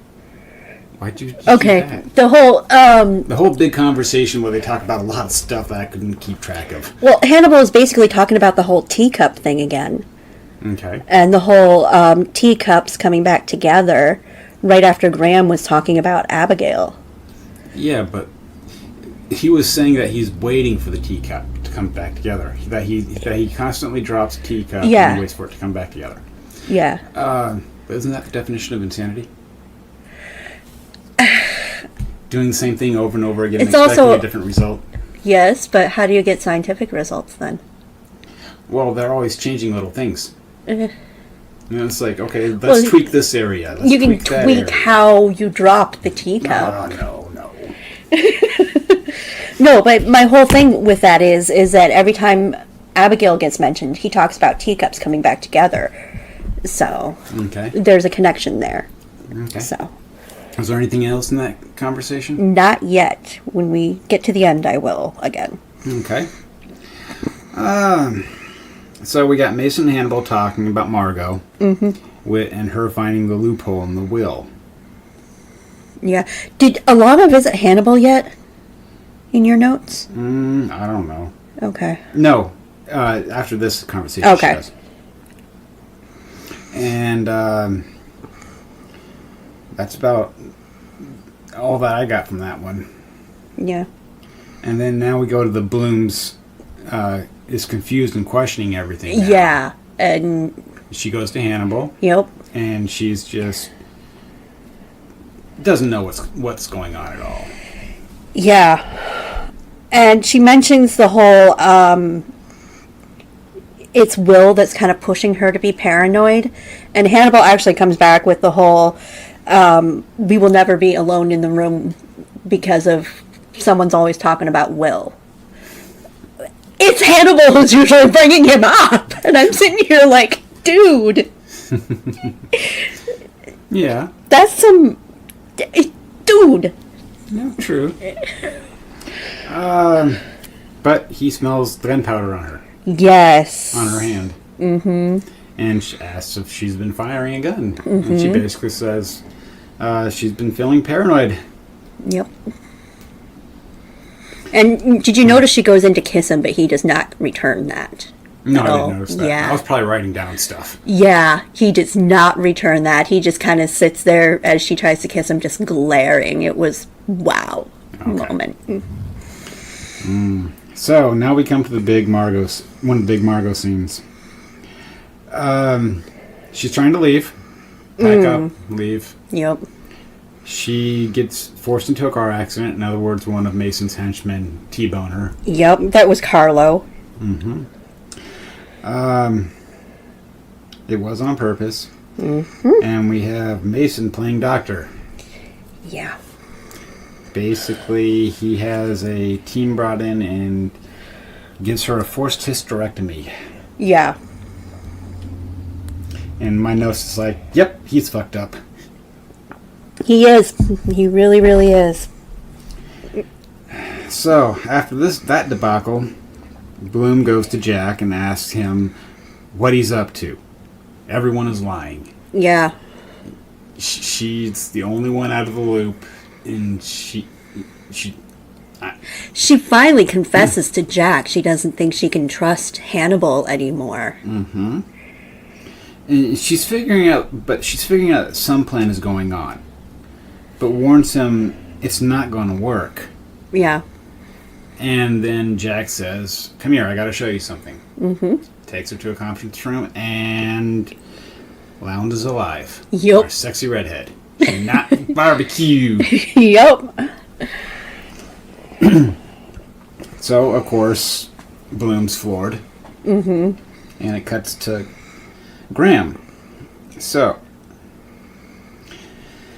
Graham and Lecter are staring at something at Hannibal's place. I don't know what it is. You see Graham and Hannibal staring down at something, and then we see Graham breaking into Mason's place. Oh, that wasn't Hannibal's place. That was Margot's hospital room. Okay, because it didn't really give much detail. Well, there was a woman in a hospital bed hooked up to... I didn't see that. All I saw was the two guys looking down. That's it. It's all there. Okay. I was writing stuff, I guess. Excuse me. So... But yeah, and Hannibal's face is actually pretty... It's both sad and pissed at the same time. And that script describes that a little bit better, so... Because normally I'm watching Graham's facial reactions at this moment. Okay. So he breaks into Mason's place, basically punches Mason. Yes. He should have just thrown him into the pigs. Yeah, everyone thinks that. Where's Hannibal doing the whole, you know you want to do it, whispering into him when you need him doing that? And Graham explains that this is all Hannibal's plan, and he should feed Hannibal to the pigs. Yeah. So he's still trying to get a patsy to kill Hannibal. Yep. And that was basically the end of that episode. Mm-hmm. So, episode 12. Tome 1. Oh, What? My Shiva thing? I thought you said at the end of the episode. As in the podcast. Oh, I meant the episode of the show. But we can do it at the end of the podcast. No, that's fine. That'll work. The Diva thing, or Shiva thing, go ahead. Okay. Basically, Shiva is both destroyer and creator or benefactors. It's kind of looked at as both. Is something that I actually researched decades ago for a book I was incidentally writing, so I found it interesting that this got brought up. So the story goes as this, basically. Shiva is the destroyer and would destroy demons that threaten to harm humanity. Parvati is the creator who would balance things out for Shiva. Parvati is Shiva's consort. The story goes that they were both separated and at one point combined into one form to share a form and be together forever. In this combined form, they were known as Ardhanarashvara. My Hindu is going to be very, very bad. I'm so sorry. In this form, they are neither male nor female. They are both benefactor and creator and destroyer. They should go by the they-them terminology, actually. This is from the ancient Vedas, so, like, ancient times. So, to be fully balanced as a human being, you should be able to balance out all of these traits, basically. Once combined, Shiva and Parvati were so happy they danced and ignored the troubles of the world around them. They forgot about everything but themselves. Kali, another goddess, had come in, Kali Ma, and destroyed all the demons. Whenever she would cut them, a single drop of blood could create more demons. She ended up having to use a lasso to strangle them and kill the demons so no more blood would be spilled. This succeeded, and she stopped Shiva Parvati from dancing by standing on them. Any worshippers of Kali do not like the spilling of blood, just like Kali. Please don't pay attention to Indiana Jones' depiction of that. It is so wrong, it is almost offensive. I was going to bring up Indiana Jones at the end of that. Too late, I already did. Damn. Because too many people do. So the whole Kali Ma thing was just a splinter radical group, and Indiana Jones kind of... Basically, It was all taken out of context. Basically, yes. More demonizing of Eastern religions? Yep. Basically, of unknown. Okay. Mm-hmm. Yep. Okay, so, you done with that one? Yes, I am done. Okay, so, episode 12. Okay. Tome 1 is a miso-based or vegetable soup served with rice. So we're starting off with Graham asking Hannibal what his state of mind is. Yeah. And Hannibal basically says it's just like his. they can both be deceived each other. They can both be deceived by each other. Yes. And they talk about how Hannibal wants to kill Mason, and how Mason is discourteous, and how discourteous is unspeakably ugly to Hannibal. Hannibal basically says, when possible, one should always eat the rude. And Graham responds, free-range rude? Yep. Yeah. And Hannibal asks Graham to join him for dinner. Yes. Basically, will you help me kill him? Mm-hmm. And Graham's like, Mason's a pig. He deserves to be someone's bacon. Yep. BLTs.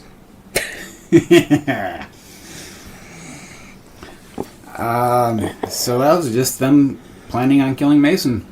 Yeah, we also have Hannibal imagining how... This is the episode in which, Will imagines Hannibal all in that straitjacket tied up and the throat cutting thing. So, yeah, he has that little thing. So, we have a Mason and Hannibal session going on right now. And Mason puts his feet up on Hannibal's desk. And you see a big old eye cock from Hannibal with that. Come on, Hannibal. You have a scalpel hidden in your hand. Yep. Just do it. You know you want to. But it's in his office. Go with your instincts. It's in his office, though. So? Mason had a knife out. Yeah. Well, that's a little bit later, though. Oh, okay. That's after he got up from the desk. And then he walked over behind Hannibal, pulled out his daddy's knife. And started stabbing that chair. Yeah. And I thought, Hannibal, come on, dude. Yeah. Go with I thought Hannibal it. was just going to kill him then. I know.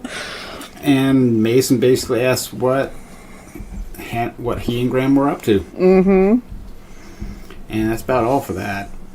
So Margot, Graham, and Hannibal talk about pros and cons of killing Mason. Yeah. And they're basically trying to convince her that, hey, it's okay, let's kill him. Yeah. But she will lose everything if Yep. they do. There's a cut line from that scene in which Hannibal is kind of looking at both Will and Margot. He basically says, as you allow your emotions to unfold, you have to hone in on what can be rather than what was done. I love that line. I read that and it's like, yeah, concentrate on the life that you could have instead of concentrating on the past. So, I know a billion people have told me that before, but it's like, I don't know. Yeah. It's like I'm finally hearing it. Yeah. So, Graham and Jack, they talk about Hannibal and evidence, and how Graham is trying to manipulate Hannibal to kill Mason. And this is our first real clue that they're in cahoots since their fishing expedition back in episode 1. Yeah. And they find Hannibal shrink and bring her back. Yes, Gillian Anderson is back! So, Graham goes and talks to her. Yep. She comes to the realization that she was under Hannibal's influence by what he did to Graham. And they talk about the patient attack on her and how she killed him. Yeah. His tongue was not attached at the time. Yeah, he choked on it. Yeah, that's a nod to the whole Migs and whatnot in Silence of the Lambs. And about how Hannibal influenced her to murder her patient. She says Hannibal does not coerce; it's persuasion. Yes. And that is so true. If you look back on all the previous episodes, Yeah. he doesn't really do anything to these people. He's just nudges them. Yeah. He doesn't threaten them. He just sticks ideas in their heads. Yep. And the only way you can really catch him is when he gets lost in his own self-congratulations. Yep. Whimsy. Well, she said self-congratulation. And she also said whimsy. Whimsy Okay. Yeah. So, after that, Hannibal tells Graham that Graham is waking up to who he is. Yep. And that Mason is a problem. And problem solving is hunting. Mm-hmm. And Graham talks about how Hannibal alienated him from everyone. Yes, he's creating codependency. Mm-hmm. So. And both are alone without each other. Mm-hmm. Because Hannibal's pushed everyone that Graham cared about away. Yeah, but it's not like Graham could openly be Graham around those people. Only around Hannibal, because that's just how they are. Yeah. He can't go up to Jack or Alana and talk about his... Darkness. Yeah. But isn't that why he's supposed to be seeing a psychologist? And he is seeing a psychologist for it. And it's working out great for him. For who? Which him? I know exactly. Is that meant to be a double standard there?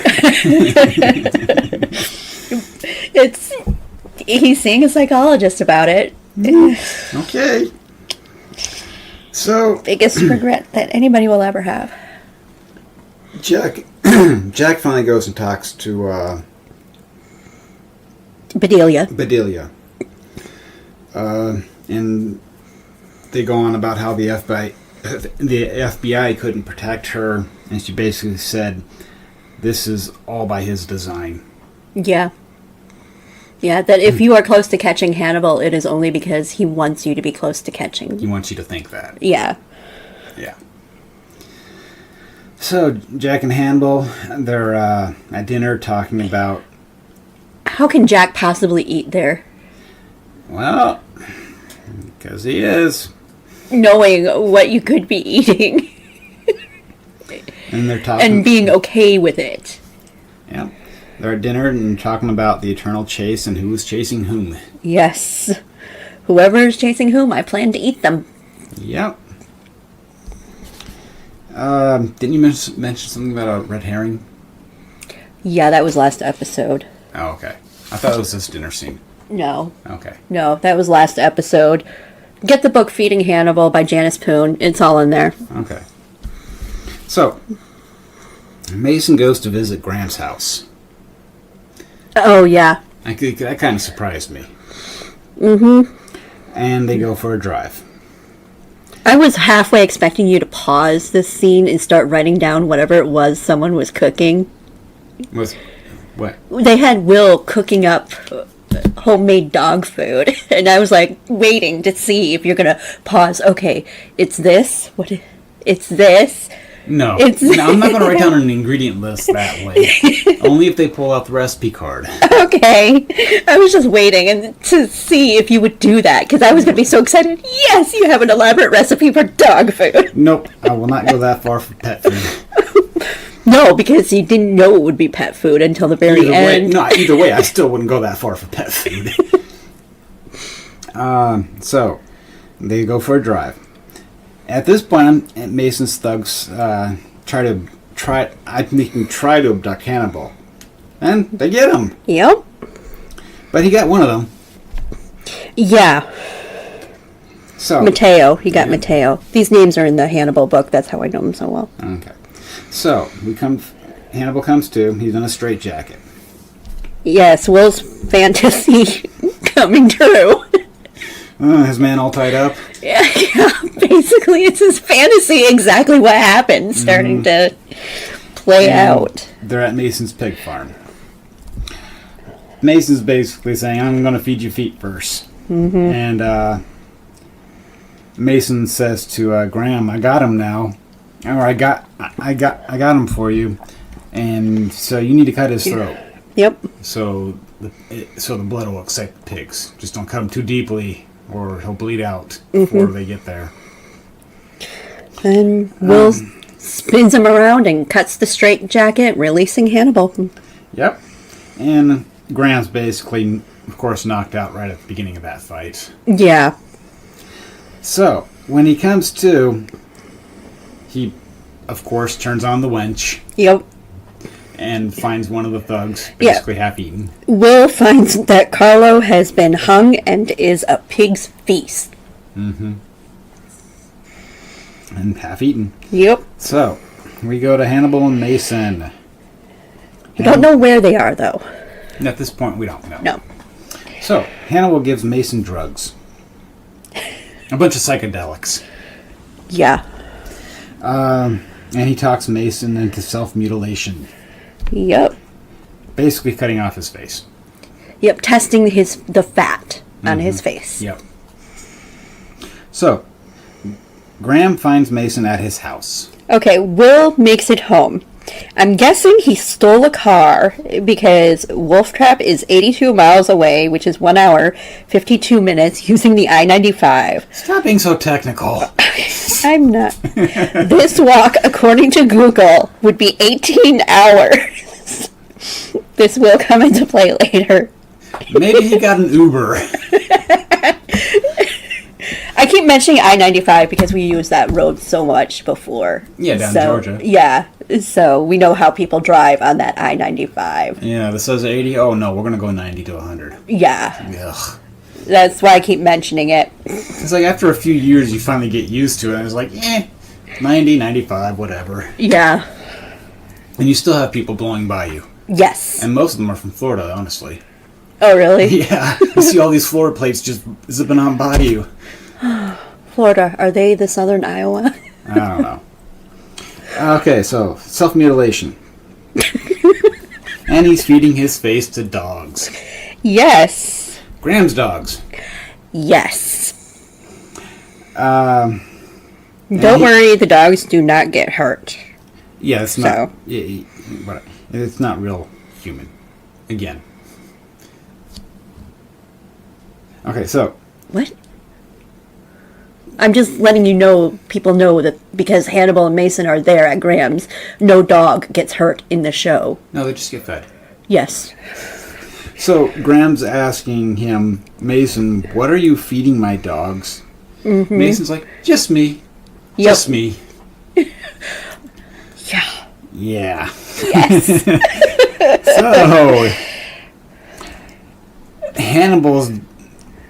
Graham's having a conversation with Hannibal about this, and Hannibal's like, I'm just broadening the dog's palate. As he has broadened Graham's. Yes.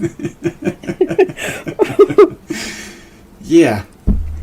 So, Hannibal asked if Mason should be murdered or left alive. Well, don't forget, Mason got hungry at one point. Well, yeah, that's after this. Okay. During the course of or after this conversation, Mason said he was hungry, and Hannibal says, well, then eat your nose. Eat your nose. And basically, the whole murder-mercy thing, Graham says that mercy isn't mercy. Because he'll have to live with that self-mutilation and everything. Okay. I think that's what it was. I have no idea. This conversation always confused me. Okay. So, at the end, Mason's like, says, I'm full of myself. Yeah, after he ate his nose. I am just full of myself. Yes, Yep. you are. So, Thank you. Graham wouldn't kill Mason, basically says, you do what you think is best for him. Mm-hmm. And Hannibal snaps his neck, paralyzing him. Yes. At the time, we knew he lived via the movies, but the shows are deviating. Yeah. And so I don't know if they're actually going to kill him here or paralyze him, like in the movies. Okay. So. Mason's starting to get what he deserves. Yeah. So, Sorry, I have no pity for him. Yeah, and this is where we find out that Mason was only paralyzed, and when Jack goes to talk to him and asks what happened. Yep. Basically, Mason says, I took a tumble into the pig pen and broke my neck. And he denies knowing Will Graham. Yep. And he wants to repay Hannibal for all his help, quote unquote. Yeah. Of course, we all know what that means. Yeah.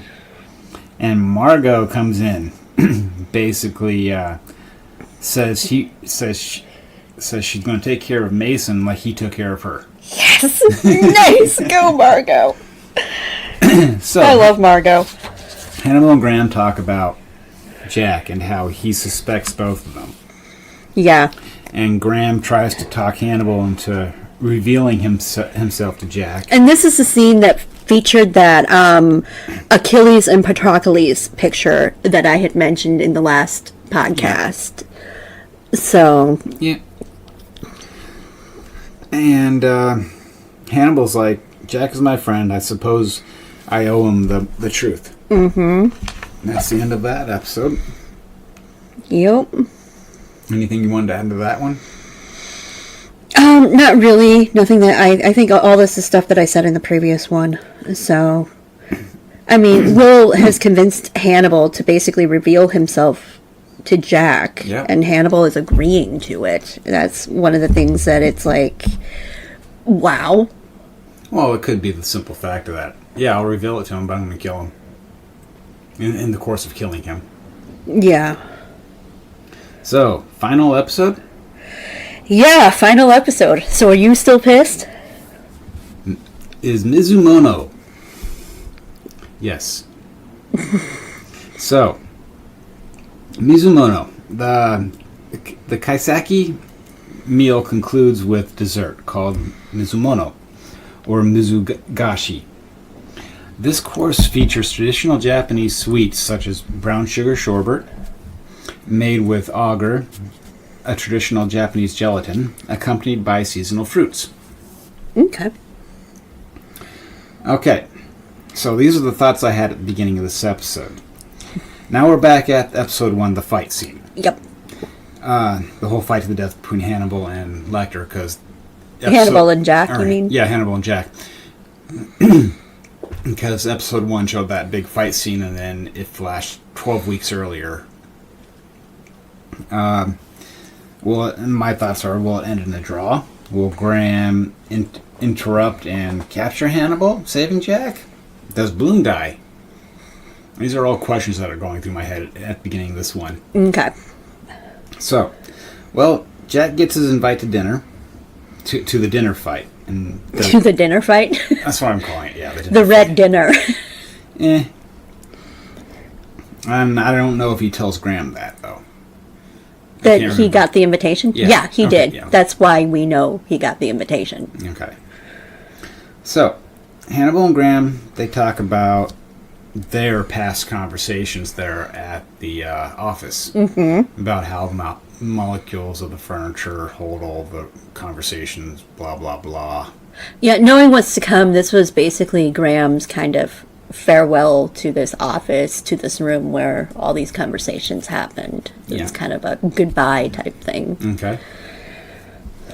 That's from Hugh Dancy, by the way. And during this whole conversation, Jack, they're flashing back between those two and Jack. Yeah. And Jack is setting up a sting operation. At the same time, Hannibal and Graham are having their discussion. Yeah. And Graham's talking about how Jack will likely plan on getting, basically capturing or getting Hannibal, and they're coming up with a counter plan for Hannibal to kill Jack. Mm-hmm. And it's, like plans within plans. Yeah, both men, basically, both Hannibal and Jack's face kind of do a split screen mesh together type thing. Mm-hmm. As they both ask Will, when the time comes, will you do what needs to be done?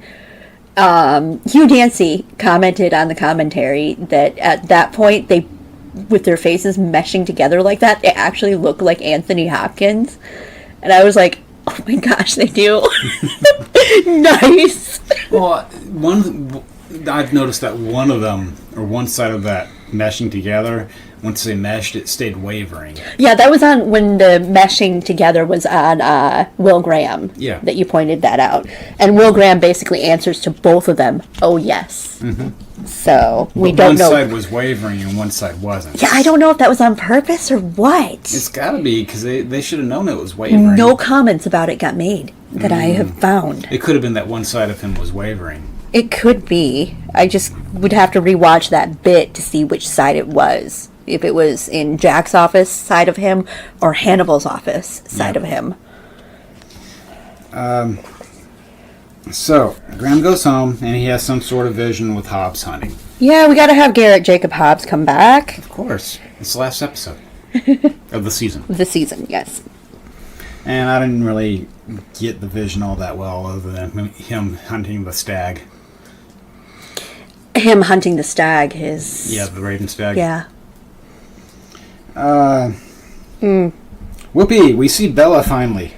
Yeah. And she's talking with Hannibal. Mm-hmm. I'm just from his facial reaction, I'm thinking, does he regret saving her life, the condition that she's in now? Hannibal likes Bella. He has respect for her. I know. I think he does. Just going off personal opinion, I think he does because she's living in this pain. Mm-hmm. And just his facial reactions of her going through it. It looks like kind of like a regret. Well, like, why did I save her if this is happening now? Yeah, I know. I really, this scene gets to me a bit, actually. I know it's like really weird for this to be one of the scenes that get to me. Mm-hmm. Because she actually asks Hannibal to save Jack when she is gone. Yeah, that's at the end, though. Yeah. But before all that, she said that she won't kill herself again. Yeah. Because she doesn't want to abandon Jack. Mm-hmm. Like she did the first time. Yeah. And then she has that whole telling Hannibal to save Jack. Yep. So we have... Huh? Anything else for that scene? Yeah. Because Hannibal at this point knows that the plan is for him and Will to kill Jack. Basically. Reveal the truth and kill him. Yeah. And here's this woman he really respects and likes asking him, will you save him? But here's Will saying, we need to kill him. Yeah. That has got to be... I mean, he has some emotion, so that's got to be rough. I don't know if he has that much emotion. Yeah. So, we go to Lowndes and Graham's talking about the future. Yeah. And Graham doesn't want Lowndes to write about Abby. Mm-hmm. Because... I don't know why. Because... Respect. Could be. Oh, can you... Oh, you want a refill too? Yeah, we're drinking wine, yes. Okay, So that has got to be... I'm so sorry. I'm so sorry. So... I was right in the microphone. I know. So... after she basically agrees to it, Graham and Lecter are talking. Yeah. At Lecter's office. Yeah. Is Lecter... this is when I'm first seeing the scene. Is Lecter... I'm thinking destroying... I couldn't write it fast enough before they brought it up that, yes, he is getting rid of his patient records. Yes, just like in Red Dragon. Even though he'd only met Will a couple of times, he knew he was going to be his downfall and started destroying his patient records. Mm-hmm. And talking about plans after the FBI encounter. Yeah, because Will has Hannibal convinced that they're leaving together. Yep.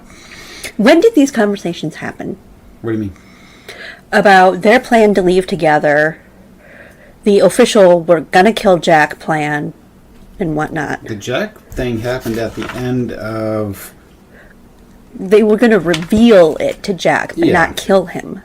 The counter plan and everything. That was at the beginning of episode 13, when Jack is setting up his sting plan. Okay. But the running off, both of them leaving. And that was always implied. Yeah, see, the first time I went through this, I didn't catch on to that until You didn't? no, Oh, okay. not until this scene here. Oh. That was always kind of implied, though. Okay.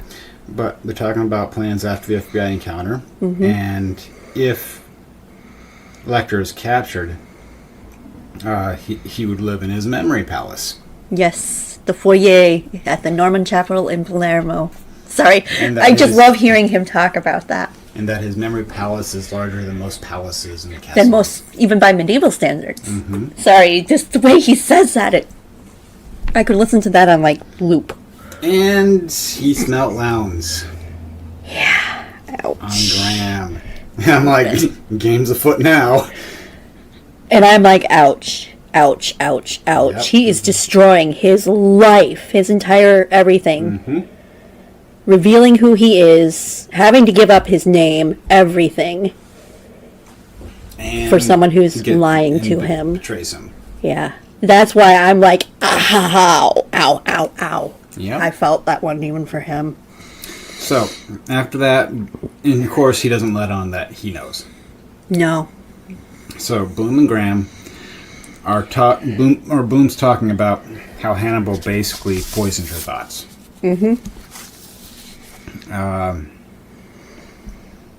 And how she basically doesn't believe him anymore. Yep. So, we'll go back to Graham and Hannibal, Yep. and they talk about imagos. Yes, imagos. And Hannibal describes imagos as a subconscious image of our loved ones. Yep. It's very similar to the whole Shiva thing, actually, just from a psychological standpoint. But I thought the imagos for this show was the Wendigo and the Raven Stag. The Raven Stag would technically not be an imago. I had to re-look that up. But the Wendigo would be. Because it can be in any shape or form. Okay. An imago, it's usually untrue. An untrue image that, say, I would have of you. Yeah, it's a pedestal image. It can be an ideal, yeah. So, pedestal. I use the word ideal. Okay. I'm more basic.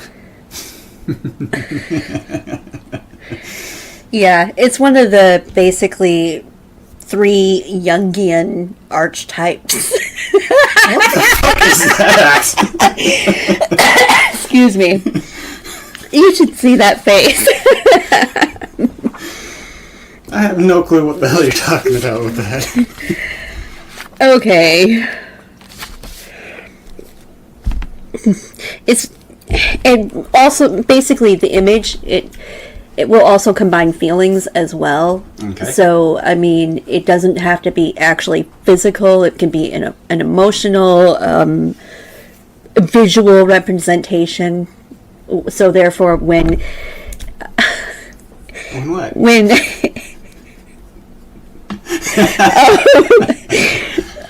When he is imagining Hannibal as the Wendigo, he probably read something about Wendigos at some point, and so therefore his visual representation of that specific side of Hannibal, the serial killer, cannibalistic side, shows up as a Wendigo. Okay. So, and it's just, that is one way we will view someone else. So, Okay. it's hard to get into a lot of this without going into a major psychological thing again. Yeah, okay. Anyways, Graham and Hannibal. They talked about the imagos. Okay. And if Jack should die. Yes. Also, Hannibal brings up, why don't they just leave tonight? Yeah, he's trying to get Will to... Stop the betrayal. Yes. He's giving him a chance to apologize, tell him the truth, and Hannibal will forgive him. Yep. And he's even doing the whole, we'll let Jack live, we'll take care of your dogs. Before we leave. We'll Yes. feed them, and then we'll leave a note for... For Alana to take care of him. Yep. And then we'll go. He had everything all planned out. And Will still says no. And Hannibal asked if Graham would take Jack's forgiveness during this whole conversation. You mean if Jack would take... Yeah. Yeah, Yep. got it. Okay. Graham says Jack's not offering forgiveness. He wants justice. Yep. And that is very Jack. That is very Jack. He wants to know who the Ripper is and who Graham is. And he wants the truth. Mm-hmm.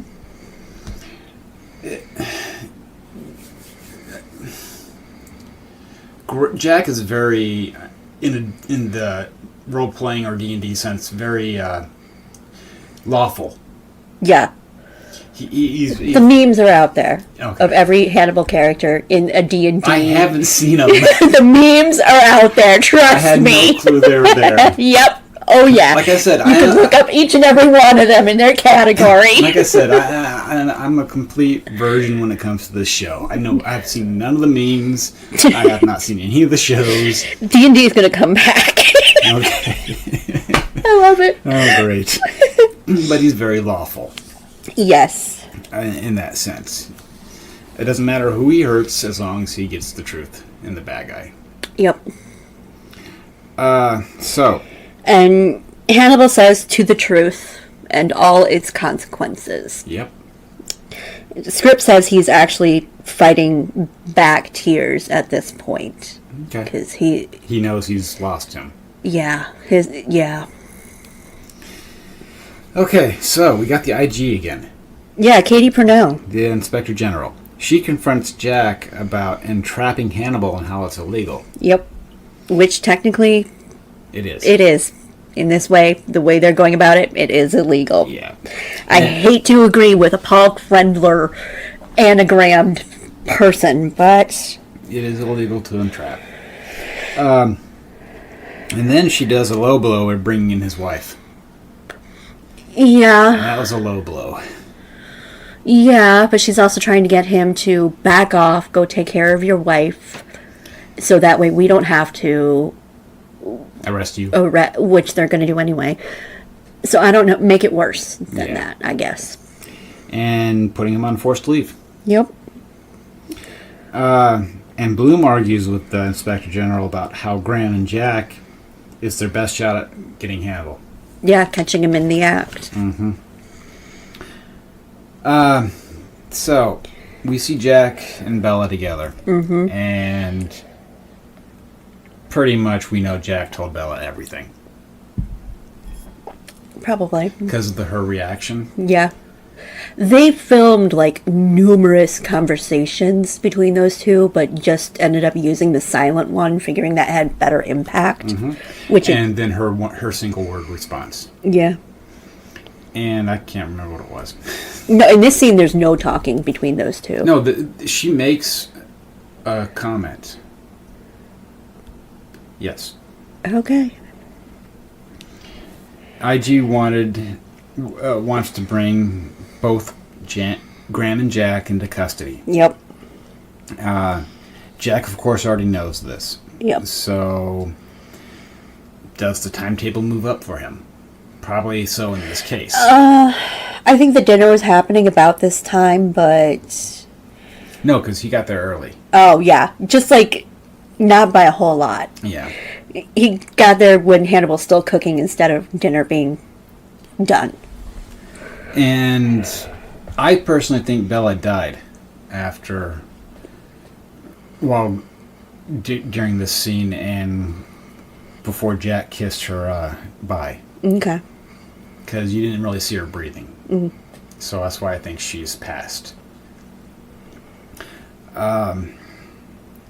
Bloom gives Graham a heads up about the warrant. Yep. And Graham does the famous line to Hannibal.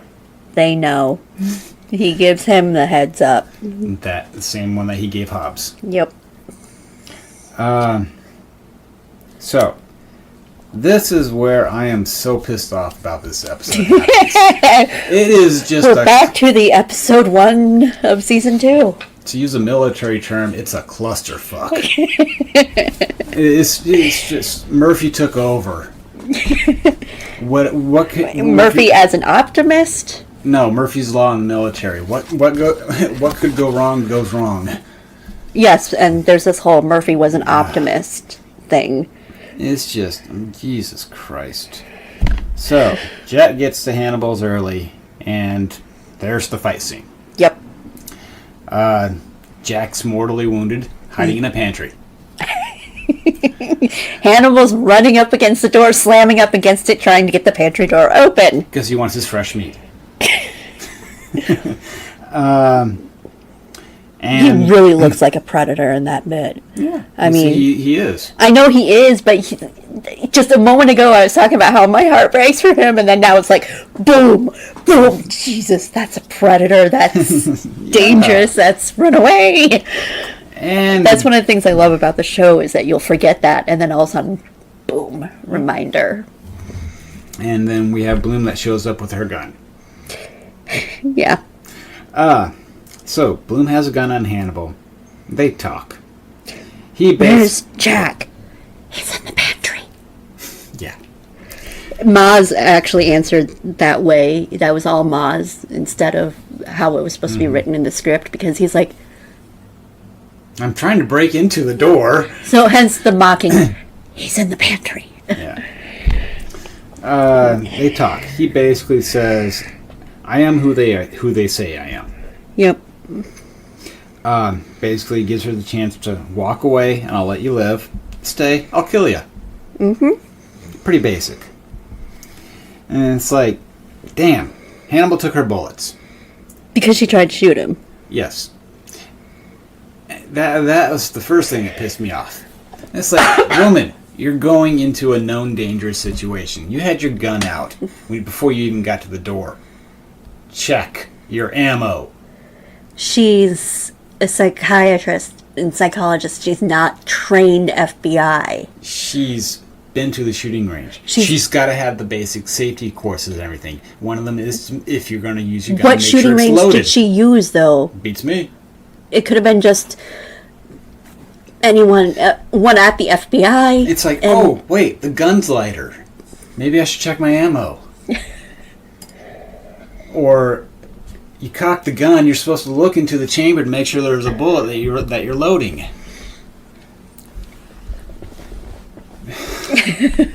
Yeah, whatever. I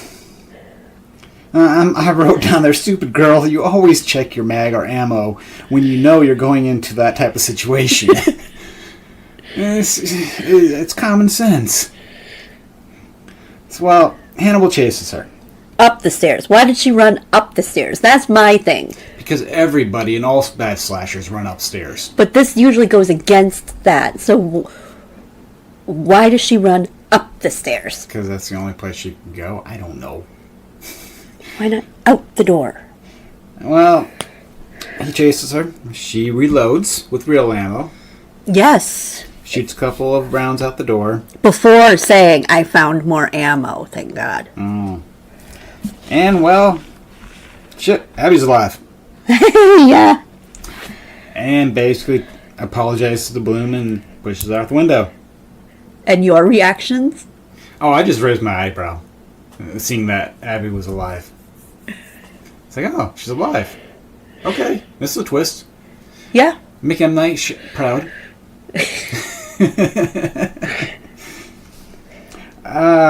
Does Bloom die? Is Graham going to kill Abby now? This is what I'm thinking at this time. Yeah. So, well, Graham sees Abby. Yes. And, well, Graham shows up and sees Abby. Yeah. He finally shows up via cab. Yeah. And during this whole thing, Hannibal eviscerates Graham. Yeah, let's just jump to it. Yep. Jump right into the guts of the matter. Anything you want to put in? Well, Will turns to Hannibal and says you were supposed to leave. Mm-hmm. So, and what Hannibal uses to stab Will is the linoleum knife, which is what he used in both the book and the movies, Red Dragon. Hannibal he tells Will about Will's betrayal and then cuts him. But most of the lines that he uses after he cuts him, as he's bleeding out, the whole sink into the stream and all that kind of stuff, just about everything, and the way he cuts him, that's all from the books, actually. Okay. So they did that pretty pretty good, actually. That's good.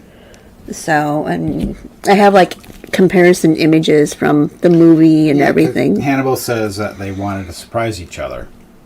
Yeah. Okay. So you were going to go into more detail. Yeah. This is after the whole evisceration part, though. Yeah, true.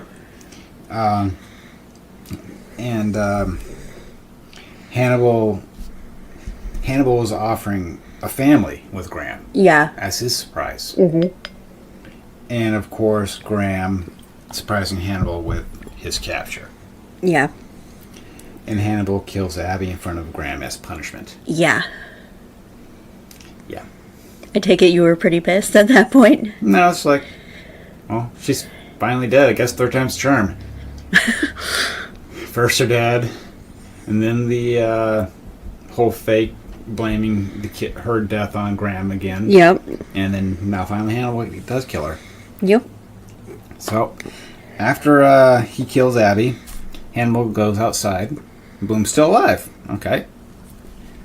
Bella's still alive, too. Yep. And we see Jack stop breathing. Mm-hmm. Because he was trying to call Bella. Yeah. This whole scene, Will finding Alana and then seeing Abigail's throat sliced in the kitchen, it's all a mirror of what happened in episode 1. Yeah. Because he shows up... Season 1, episode 1. Yes. It's because he showed up and found the Hobbs' wife in the doorstep bleeding out. And yeah, it's basically an exact mirror of everything, including him going over to Abigail to try to stop bleeding. Stop the bleeding, only this time Hannibal's not there to help. Mm-hmm. And the credits roll. And after the credits, we see Hannibal on a plane going to France. Mm-hmm. And the IG mentioned that his passport was froze. Huh. Because his plan wouldn't also include having to get the proper paperwork in a different name. I know, but still. I figured that part out pretty quickly. I know, so did I. But did you tell... He's with Bedelia. He is? Yeah, he has Bedelia with him on that plane. I didn't see her. Really? No. Did not see her. Yeah, I think I was just too pissed off at what happened before. He has Bedelia sitting next to him on the plane. So she was an accomplice? You'll find out. No, I suppose I will on the next season. Ann's really excited for me to watch this next season for some reason. There's a lot more Gillian Anderson. What about my redhead? Yeah. Okay. So, any other last minute tidbits? Yeah, I kind of already said this one. The Raven stag, that died. Okay. So, that's sad. No, it's not. Finally. Yeah, you and Hugh Dancy both agree on that one. And who does Hugh Dancy play? Will Graham. Okay. Well, I'm not good with actors' names. Yeah. Well, did we what? want to go into the history at all, or do we want to save that for a different one? History of what? Hannibal Lecter's backstory in this one, because it's going to be different from Hannibal Rising. How much you got? A bit. I think we'll call it. We're already at that hour mark. Okay. We can put it in the beginning of the next one. Oh, okay. Okay. Okay. So, you guys have a good time, and we'll see you or listen. You can listen to us next time. Have a good one. Bye. Bye.